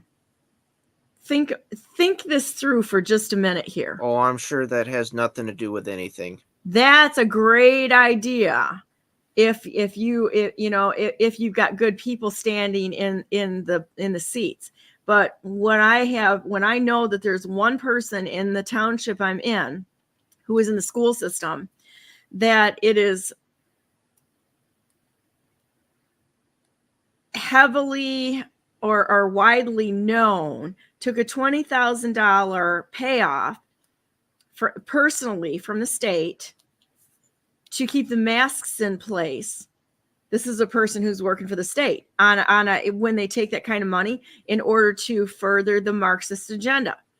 Now, supposing we don't have good people in place in the schools, and the schools are now outfitted with an aerosolized deployment of a disinfectant. How do you know first of all, what's in the disinfectant? That's the first question I want to ask. Second of all, who has access to this? And I can't even imagine too how much havoc that, even just looking at it as being just a disinfectant, how much havoc that could play on everything in a building, as far as making, there's a lot of disinfectants, granted, but that's a great way to breed antibiotic resistant bacteria. Right? And B, there are so many of those disinfectant substances that can, that are really, really hard on materials. Generally they don't attack metals, but some of those disinfectant substances can be really, really bad on like plastics and rubber. Well, what about on children's lungs that are going to be exposed to this? I mean, who in their right mind would spray something in a kid's face or have it around them? I mean, are they going to do this when the kids are in there? What kind of a residual is going to be there? I would say this, the assumption would be that we'll only spray it when kids aren't when the kids aren't present. But even assuming that they hold to that, you're going to have all of that residue on everything unless it's completely evaporative. And if it is completely evaporative, how are you going to get that outside of the building then once it evaporates? Because with all of the energy efficiency stuff, there's so little in any of the new buildings. There's so little air exchange that now they have to put in outside air exchange units because the buildings are so tight for insulation. And then not only that, get this, and not only that, they did it in a way that they can turn the heat down on these places and save energy because they're killing our power grid with these stupid EV, heavily polluting, the most polluting effort or initiative on the planet, through child slave labor and the cobalt mines and all the lithium crap that they have to strip mine. If somebody tells me that they're a green energy person and they're driving a EV, an electric vehicle, I'm like, are you kidding me? What? You want to know what green energy is? Wood-fired steam locomotives. Go back to that. There you go. What say you, Karen? Here we go. We're trying not to step on each other a little bit, but what do you say, Karen? It's beginning to look a lot like Christmas. You guys are filling me with hope and good cheer. No, you know what? We're trying to give people things to watch out for because these people are lying to us. And I mean, haven't we figured this out already with the COVID nonsense and then the jab that are being Johnson & Johnson, 4 facilities in the Grand Rapids area funded by who people that are buying our politics. Are you kidding me? This is one great big money laundering, money generating criminal group of people. I mean, who is it, people? Who is it? And that's just the facts. I mean, this is the dynamic of what happens when you get organized crime involved in not only politics, but killing people. This is the goal, is to kill as many people as they can because they think they're better than all of us. Well, and you can't find solutions if you're in denial that the problems exist. And, there's all this stuff about aerosolized fentanyl and what they had in that event in Russia there. Had they had Narcan on hand, they probably could have saved a lot more people over in Russia. And, there's your problem. Now here's the solution. Be prepared.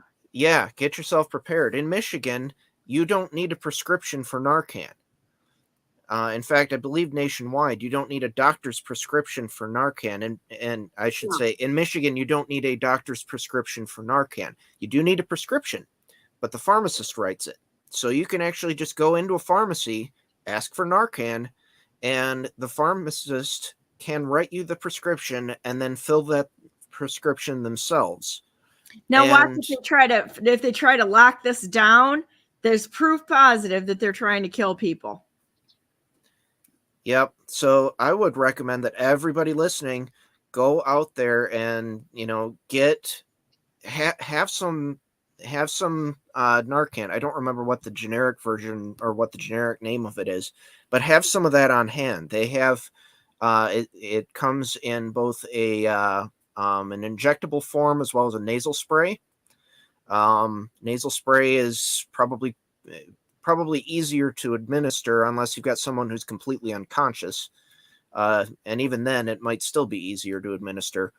But, even in a lot of cases, insurance will even cover it because it is considered just a regular prescription. It's just the pharmacist fills it. So I would recommend everybody out there get themselves prepared, learn how to use this stuff and get it on hand, because there may be a time coming up where that is the only thing standing between you or a loved one and a medical disaster, because in a lot of cases that needs to be administered fairly quick. Well, and I think this is really important. It's like in all things, we have to be prepared. So, okay, off the doom and gloom here, and we'll naloxone. That's the generic naloxone. Okay. Naloxone. And I will say there was a time when, I don't know if it was just like a first responder type of thing, but I was able to get multiple doses for free from pharmacists a couple of years ago, I think it was. You could go into any pharmacy and ask for it, and they just hand it to you over the counter. It was like a week or a weekend or something like that. And I went to multiple pharmacies and got several of them and handed them to people that I knew who were first responder type people, so that I knew that they had it on them. And they were grateful because they just didn't have the time to do it. But you could just ask for it over the counter and it was absolutely free. So I don't know if they do that from time to time, like they did at that occasion. But yeah, and the whole purpose is, because if you're a compassionate person and you see somebody collapse on the sidewalk and they've got a needle laying beside them and tracks on their arms, you're not going to hurt them by trying it. It might save their life. They do require medical attention afterward because it can make their heart race. It's kind of like an adrenaline rush that happens when you do, what's it called? The injection for anaphylaxis. An EpiPen. An EpiPen? Yeah. Like an EpiPen. I think it's like that. They do really need to get to a hospital afterwards too. And people can become aggressive with it. But even police canines will be dosed with it if they think they got exposure when they're sniffing, like they're sniffing somebody's car and they think the dog got exposed to it. They can give the dog Narcan too. Wow. But they warn you, they put a muzzle on them if they can, because when they wake up, they can become aggressive. Well, it's good to know. Yeah. Well, that's really good to know. Great thing for everybody to add to their first aid kits, though. Yeah. So what's the plan here for the Christmas season? I think that we've been going through and seeing a lot of craziness out there with reactions to things, and I don't know. I'd like to tell everybody, don't let anybody get y'all all upset about things. Find something to be happy about and realize, let them own their own craziness, because everybody's got it in their family. Expect it. And just sit back and go, well, I guess you're on the crazy pill today, but you don't even have to say it. Just smile and wave, boys. Smile and wave. What's the thought? Mic drop. My Christmases are typically, I don't get as seasonal about it as a lot of people make a big fuss. I don't have kids, so that's one major reason. When we first got married, I said to my husband, I'm doing all this Christmas card thing for people that I don't even see anymore. Why do I do Christmas cards? And he says, yeah, okay, you don't have to. And I'm like, okay, cool. So I get cards. I get a few cards, but I don't invest in that. We don't do most major events. We have a tradition of, I actually go to my chiropractors on Christmas typically, and it's a family event with them. They just have created a tradition of inviting us over, and we'll meet other family at other times. But otherwise, it's kind of like any other day. I don't make such a big fuss. I do have something that I want to get to you, Donna, that I've been wanting to get to you for a little while. And so if we have opportunity to meet up somewhere this or time this month. I would like to do that because it's something I'm wanting to give to you for a while. Oh, We that's can cool. call it a Christmas present if you want. Oh, that's cool. Well, you know where I am, and I'm going to be here for Monday and Tuesday and Wednesday this week, and then I'm going to be gone Thursday and Friday, and then I probably won't be doing a lot of broadcasts next week. I haven't decided what I'm going to do. As far as I know, that a lot of people, you know, if I don't show up on here, I get like panic texts. You okay? You still up, right? Or did they get you? You know, like, I put it out on my Telegram channel. It's like when I can't be there, I will not be on Thursday and Friday of this coming week, or this week. So I've got 2 more days left this week, and Thursday and Friday will not be on. I will not be on Monday, and I don't know if I'm going to be on Tuesday. I might take some time off next week just to hang home with hubby and kids and such. So we'll have to see. If I do, it'll be short. I might just get on with Karen, and we'll, Karen and Ralph or something like that, and say, hey guys, we're here. Merry Christmas. I hope everybody survived the holidays and such. To me, it's for our family, it's kind of like another day, because we have animals. So the first thing is we have to go to the barn in the morning and feed all of our animals and make sure that they're set for the day. And so the day feels real similar to us, just because that's what is, you just do the same thing every single day. When you have animals, the day is always the same. You get up and you take care of your animals first. And I think there's something really beautiful in farming communities, and that fact that this example. Yesterday, I had a very long day yesterday. I was in the barn. I was the first one to feed in the morning. So there's only one person that beat me there and mucking out the runs and such. And so I was there feeding animals and such.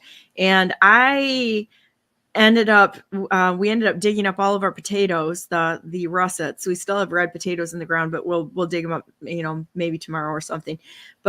And we had a lot of them. There was a lot of them that we dug out of the ground. And so anyhow, the day was very long. I didn't get back home until late in the afternoon. And the one pen of chickens that we have has a small coop in it. And we were supposed to be under the winter weather advisory for today, right? So I started looking around, and they have, this one is, we have like roosters in this pen, and they're friends. They like hang out. It's like, hey Bob, here's the remote control. Let's watch football. I mean, people have given roosters a really bad rap, and if you handle them, they become like pets. I mean, we can carry our roosters around, and they're like, oh man, this is the best day ever. I'm with my person, and they're looking around, and they're really super friendly, and they get along good with each other. They're not fighting. That's not what our birds do. So anyhow, this is a rooster pen. Guys hanging out there. And I was looking at the bottom of their coop, and the wiring underneath it was kind of not doing well. So I got a bale of straw and stuck it up underneath there, and then I bedded the inside of their little coop so that if it was cold out, even though I was absolutely exhausted and really cold, I bedded that out so they had somewhere to go. And the discussion I had was, when you have animals or something that's dependent on you, there is no quitting time. You will take care of those animals even if you're up all night long. And we've all done that. We've all done it, stayed up with animals all night trying to help them and such. And you don't put a condition on your caring for either human beings or animals. That if somebody needs you, you just step up and do it. And that's what people in farms are like, is that it's not, what do I get out of it? It's that, wow, there's something in need, and your service mind is much greater than probably people are used to. Good parallel for how the public sector should be working. Mm-hmm. That's right. You don't do it for money. You do it just because it's the right thing to do. Period. So I was really glad that we got our chicken coop all wrapped up and ready to go for winter before we had any major snows. This one I was ready for. and today they're shut in, which they're not probably too unhappy about. At least they're not going to blame me, because they were not wanting to come out into the wind and the snow. Our chickens are kind of pathetic that way. But Yeah. they will get out into a little bit of snow if they really want to. But since they're not laying, they're not looking for other places to go. So they're just kind of sad inside. So I gave them a fresh several flakes of straw and threw some corn on that so that they could scratch around and look for it and have something to do today. And then I shut the gates. I have an insulated blanket, and then I have a gate with a tarp on it, and I shut them up so that they're protected from the wind. That's They very got sweet. pretty cozy in there today. That's very sweet. They really keep things warm. You know, the animals, they really do keep the barn warm. They used to, I don't know if anybody knows it, but they used to house the animals under their house, and so that's how the early settlers lived. They housed the animals underneath it, and the heat rising from the animals is incredibly warm, and like our barns and our coops get cleaned out entirely twice a week. The bird coops do. They're entirely cleaned out twice a week. So fresh bedding, fresh straw in there and such. And it works out really, really well, because I think that part of disinfecting and keeping your animals healthy, they would not live in a poop-filled barn out in the wild. They will go to the bathroom in one area and they live in another area. The way that the mass farming does it is that they basically just sit there and let them crap all over everything, and they're sitting in the poop. They've got it up to their knees a lot of times. That I find it to be absolutely disgusting, and it's an integrity or a morality problem, in my opinion.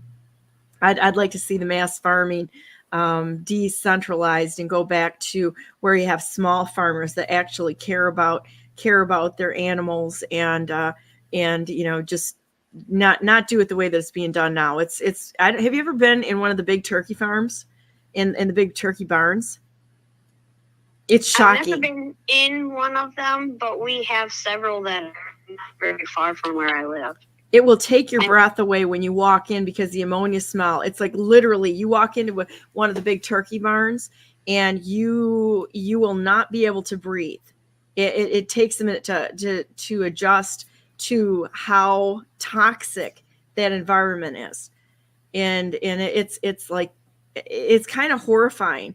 Or if you see how a lot of the farmers keep meat in the meat lots, the big meat lots where they fatten them, it's kind of horrifying. We do not do that. Our animals are living in chicken and farm animal heaven here. Well, I think one of the other things too that is really lacking in a lot of the mass farming stuff is the socialization of the animals, because you look at pretty much any domesticated animal, and kind of the theory of one of the reasons why animals are domesticatable in the first place is actually that they have a social hierarchy.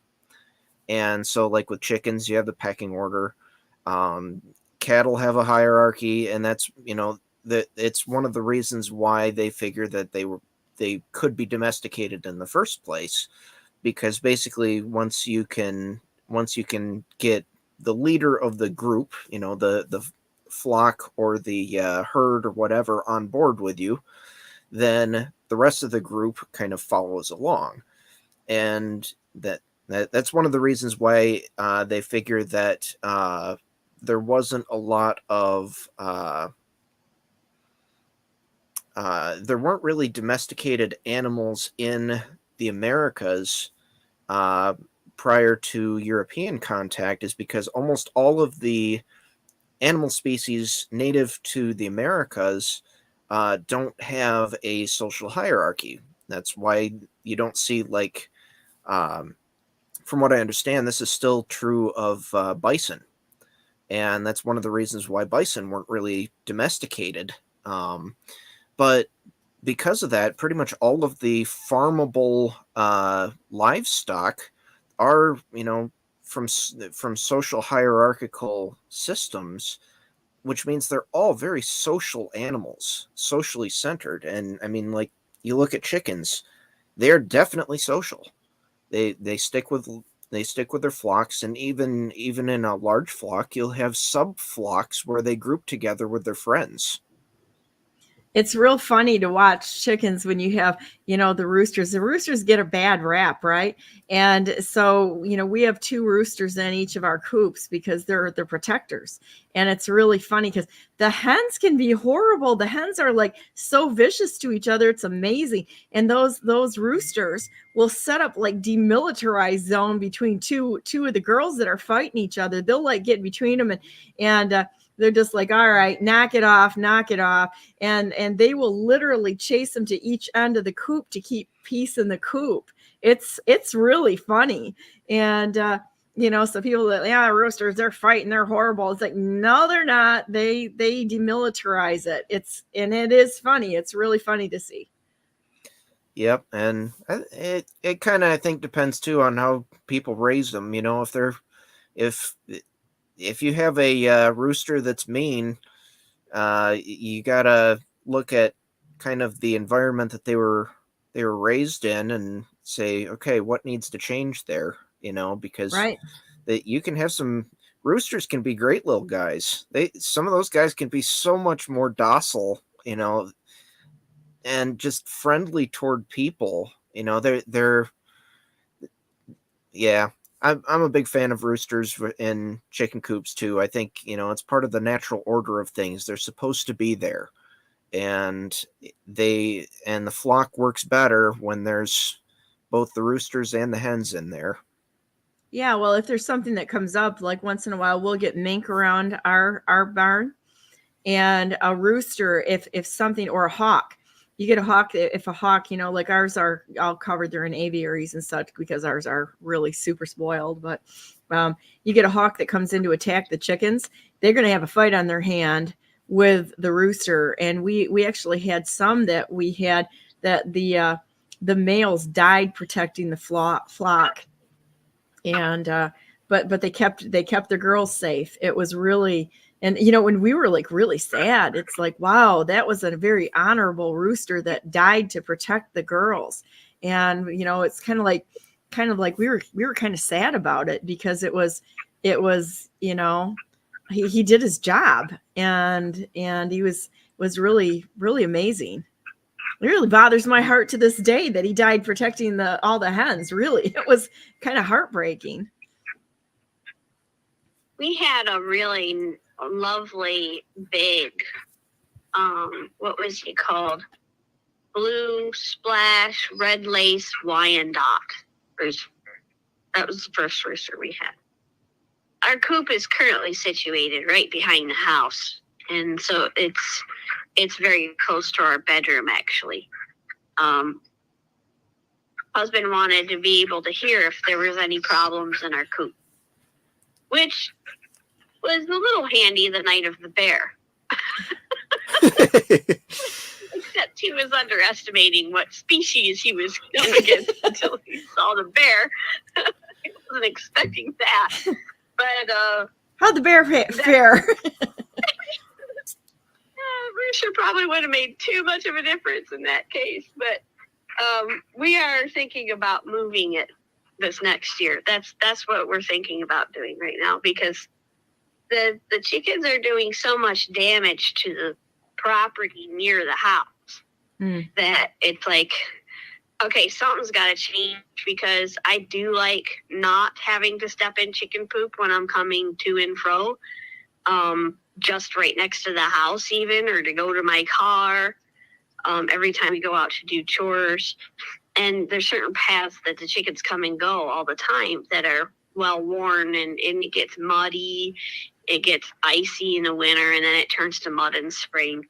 And I'm like, I'm kind of over it. I really enjoy them having free reign of the property. Keeps and I think they down. keep tick numbers down. Mm-hmm. But there's a cost that comes with that, because they scratch everything. And so we're thinking about petting them up more permanently and in a little different place in the yard. So we might just move the setup that we have and change it up a little bit. it's kind of fun thinking about it in true homesteader fashion. You use what you have, and you keep your eye open for scrap and upcycle somebody else's stuff to make up for what you don't have. You don't buy new lumber nowadays if you can help it, for example. You just reuse something else. And but we have enough of what we need, I think, to do a really good job of it. It's just planning ahead and thinking, well, now that we know what to expect, like we put up a goat fence, knowing the goats were going to be fairly destructive. Not goats. They're very destructive. And so you know how destructive the chickens have, what they've done to the ground level of the pen that they do have now. What part of the property are you willing to sacrifice if you want to move them in order to revive the property they've destroyed? So that's part of it. But anyway, with the rooster 10 feet from the bedroom window, when he started crowing in the box at 3 a.m., like, if you want to crow when the sun is actually coming up, that would make sense to me. I wouldn't like it, but I might be willing to. It's one of those sacrifices, So you've got a You used to rooster. have all your roosters right next to the barn, and I remember going there, and it was like, and my misophonia is like, oh, and you just don't even hear it, So I'm one of those people that's like, no, I like my sleep. I do not want to hear the crowing all night and morning long.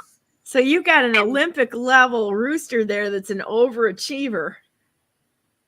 He was one of those friendly birds. I wouldn't call him you got a was in but there? he was not a problem, and he was definitely wanting to make sure that if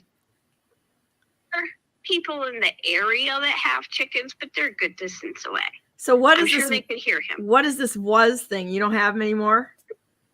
Oh no, that was a long time ago. Oh, okay, yeah, okay. We And the 3 a.m. calls put an end to him.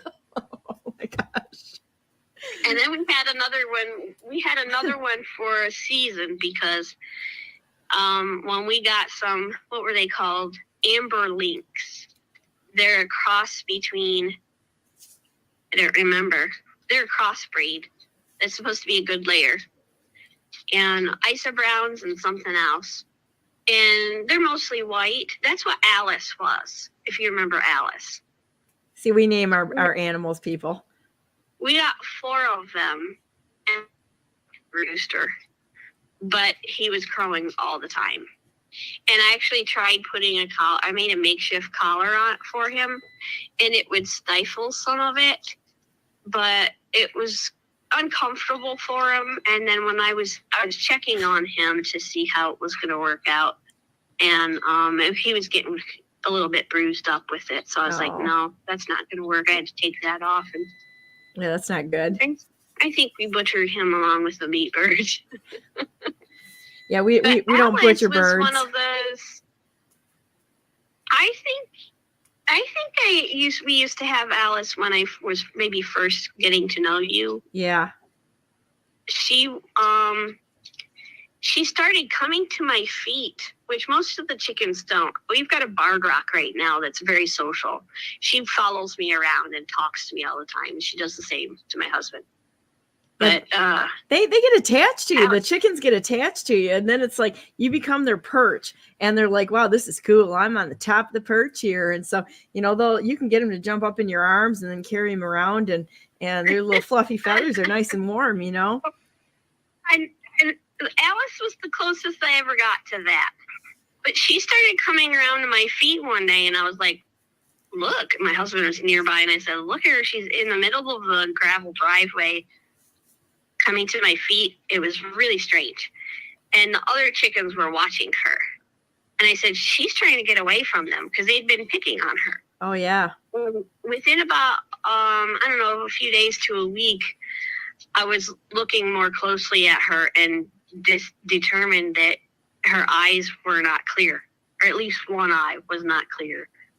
And, they were picking on her because her behavior was different because she couldn't see very well. Oh, yeah. And eventually she became at least somewhat blind, because her feet would up and out in front of her when she walked.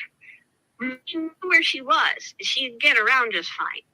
But she wanted to avoid the chickens, especially chickens that she knew would pile on. Mm-hmm. You know, when chickens get near each other, they often will make a little sound that says, I'm coming to the water bowl. I don't mean you in harm. We're going to get along. We're going to share the water bowl right now. Okay. You know, burp, burp, burp. And she could tell if there was another hen all around her, and she would recognize their voices and know who was going to jump her. And she would head the other way. Oh, I could tell Karen's over there, so I'll go. And I would look out for her. And we would sometimes sneak some food and put it down for her where the other chickens weren't going to be, and not notice that there was a feed source there so she could get a chance to eat in peace. And for like a year or two, we were very careful at monitoring her. And then all of a sudden it was like she could see better for a while, because I didn't notice any of those behaviors, and she seemed more confident. And then it went downhill again. Yeah, one of the things they say it can be caused by is parasites, but we never saw any signs of that. So I don't know what happened, but she eventually got really sick. Oh. And we took her in, brought her inside, and was monitoring her in the sunroom where she'd have quiet and more warmth, and had her in a crate with some hay, and picked her up out of there. When I tilted her to kind of put her back, a whole bunch of fluid just flowed right out of her mouth. She couldn't get anything down her crop. And I don't know what happened, but I think I was there when she passed. She's done on her own. She was sick. Something had gone wrong with her. And that was one of the hard ones, because I even brought her into the house one day just to hold on to her, because she was not feeling good, and I felt bad for her. We don't do that with chickens very often because they stink. You know? She was the closest to a pet chicken we ever had. Huh. Yeah, you know what? I hate to say it, but ours don't smell. They don't have a real bad smell, but I think it's because of the combination of the feed and the fact that we clean them out like twice a week. They really don't have much of a smell. And but I don't know. I haven't had one in my house though, so there you go. Yeah, it makes a difference. Might be might recognize it if it's actually in my house. Well, guys, this has been great, but it's after 11, and I'm going to try to cut my times down this week a little bit, but I've already gone to my time. So thank you for being on. Let's say a prayer and head on our little merry chicken loving ways. Okay. Dear Heavenly Father, thank you so very much for Karen and Ralph and their willingness to always come on and share pertinent information with people and just share some time.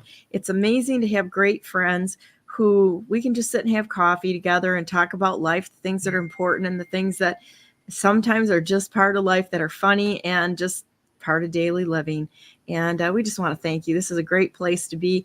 We're thankful for being alive at this point in time and that you put us here now. We ask for your guidance and your direction on everything that we do, the words we speak, the thoughts we think, the directions that we go, that we may honor you every day of our life, because we love you. You've done so much for us. And kind of happy about this being the Christmas season and the challenges that come with that, with people getting together. We ask that you would help us all to be bringers of peace and your peace to every situation that we're in, that we would be able to speak kind words and words that need to be spoken to encourage each other as your children. Thank you so very much for everything you've done for us. We love you so very much. And we want to be a great friend to you. In Jesus' precious name we pray, amen. So here we go, guys. I'm going to do heart hands because I'm the only one with hands right now, okay? So anyhow, go to BrandenburgForGovernor.com. I'm the best non-conceder who has ever refused to concede to an election in the history of the world, except for maybe President Donald Trump. But I want to see him in cowboy boots to make a determination on that, because that's part of my metric for evaluating everything. And it's mine. So there you go. But anyhow, just so everybody knows out there, this is a wonderful season that we're entering in. It's where we celebrate the birth of our Savior. No one is perfect, but Jesus came to forgive us of our sins and to help us make peace, to create peace with God. All we got to do is accept his gift. And no matter what you think you've done, or how unacceptable you are, or how bad you're feeling about yourself, God loves you more than words can express. And we're going to be taking his evaluation on this. And if God loves you and approves of you the way you are, then you're fine. Just turn to him and realize that the gift of his precious son dying for all of our sins was meant for you too. No matter what you've done, go to God. He will accept you with open arms and help you through whatever challenges or heartbreak that you're going through right now. We've all had heartbreak and things that we've done that maybe we look back on and go, well, won't be doing that again. And we learn, there's no human being that's perfect. The only one that was perfect, lived a perfect life, is Jesus Christ. And that's it. The rest of us are muddling along here and trying to do the right thing. But at any rate, all of us who are imperfect, who are here to help each other in the name of Jesus Christ, want to see the best for you. None of us want to see bad things happen to you. And when people attack you or you feel like you're under attack, there's those of us who will help you and stand in front of things that are a threat to you, because we do care very, very much. And so with that said, I'll see you tomorrow. John Tater's on tomorrow. So God bless you. God bless all those whom you love, and God bless America. Make it a great day. It's a choice. Starts here. Don't let the turkeys get you down. They're going to try. And, you don't have to listen to them. It's their own craziness. It has nothing to, even if they say, whatever they say to you, it doesn't make any difference. It doesn't mean it's truth. It's the way they think. And we don't have to buy into their craziness. So go out there and be happy and practice being an observer, and don't take on their judgments of you, because they're probably coming from Satan themselves. We don't want to buy into that. We want to listen to God, and God says you're okay. That's good enough. And he loves you. He didn't come to die for those that are perfect. He came to die for sinners, and his precious son, Jesus Christ. So the expectation wasn't there for you to be perfect. It's for you to accept his gift. And then he walks with us in perfecting our faith, the perfecter of our faith, as we walk through this life together, helping each other. So have a great day. We'll see you tomorrow. And right back at it again.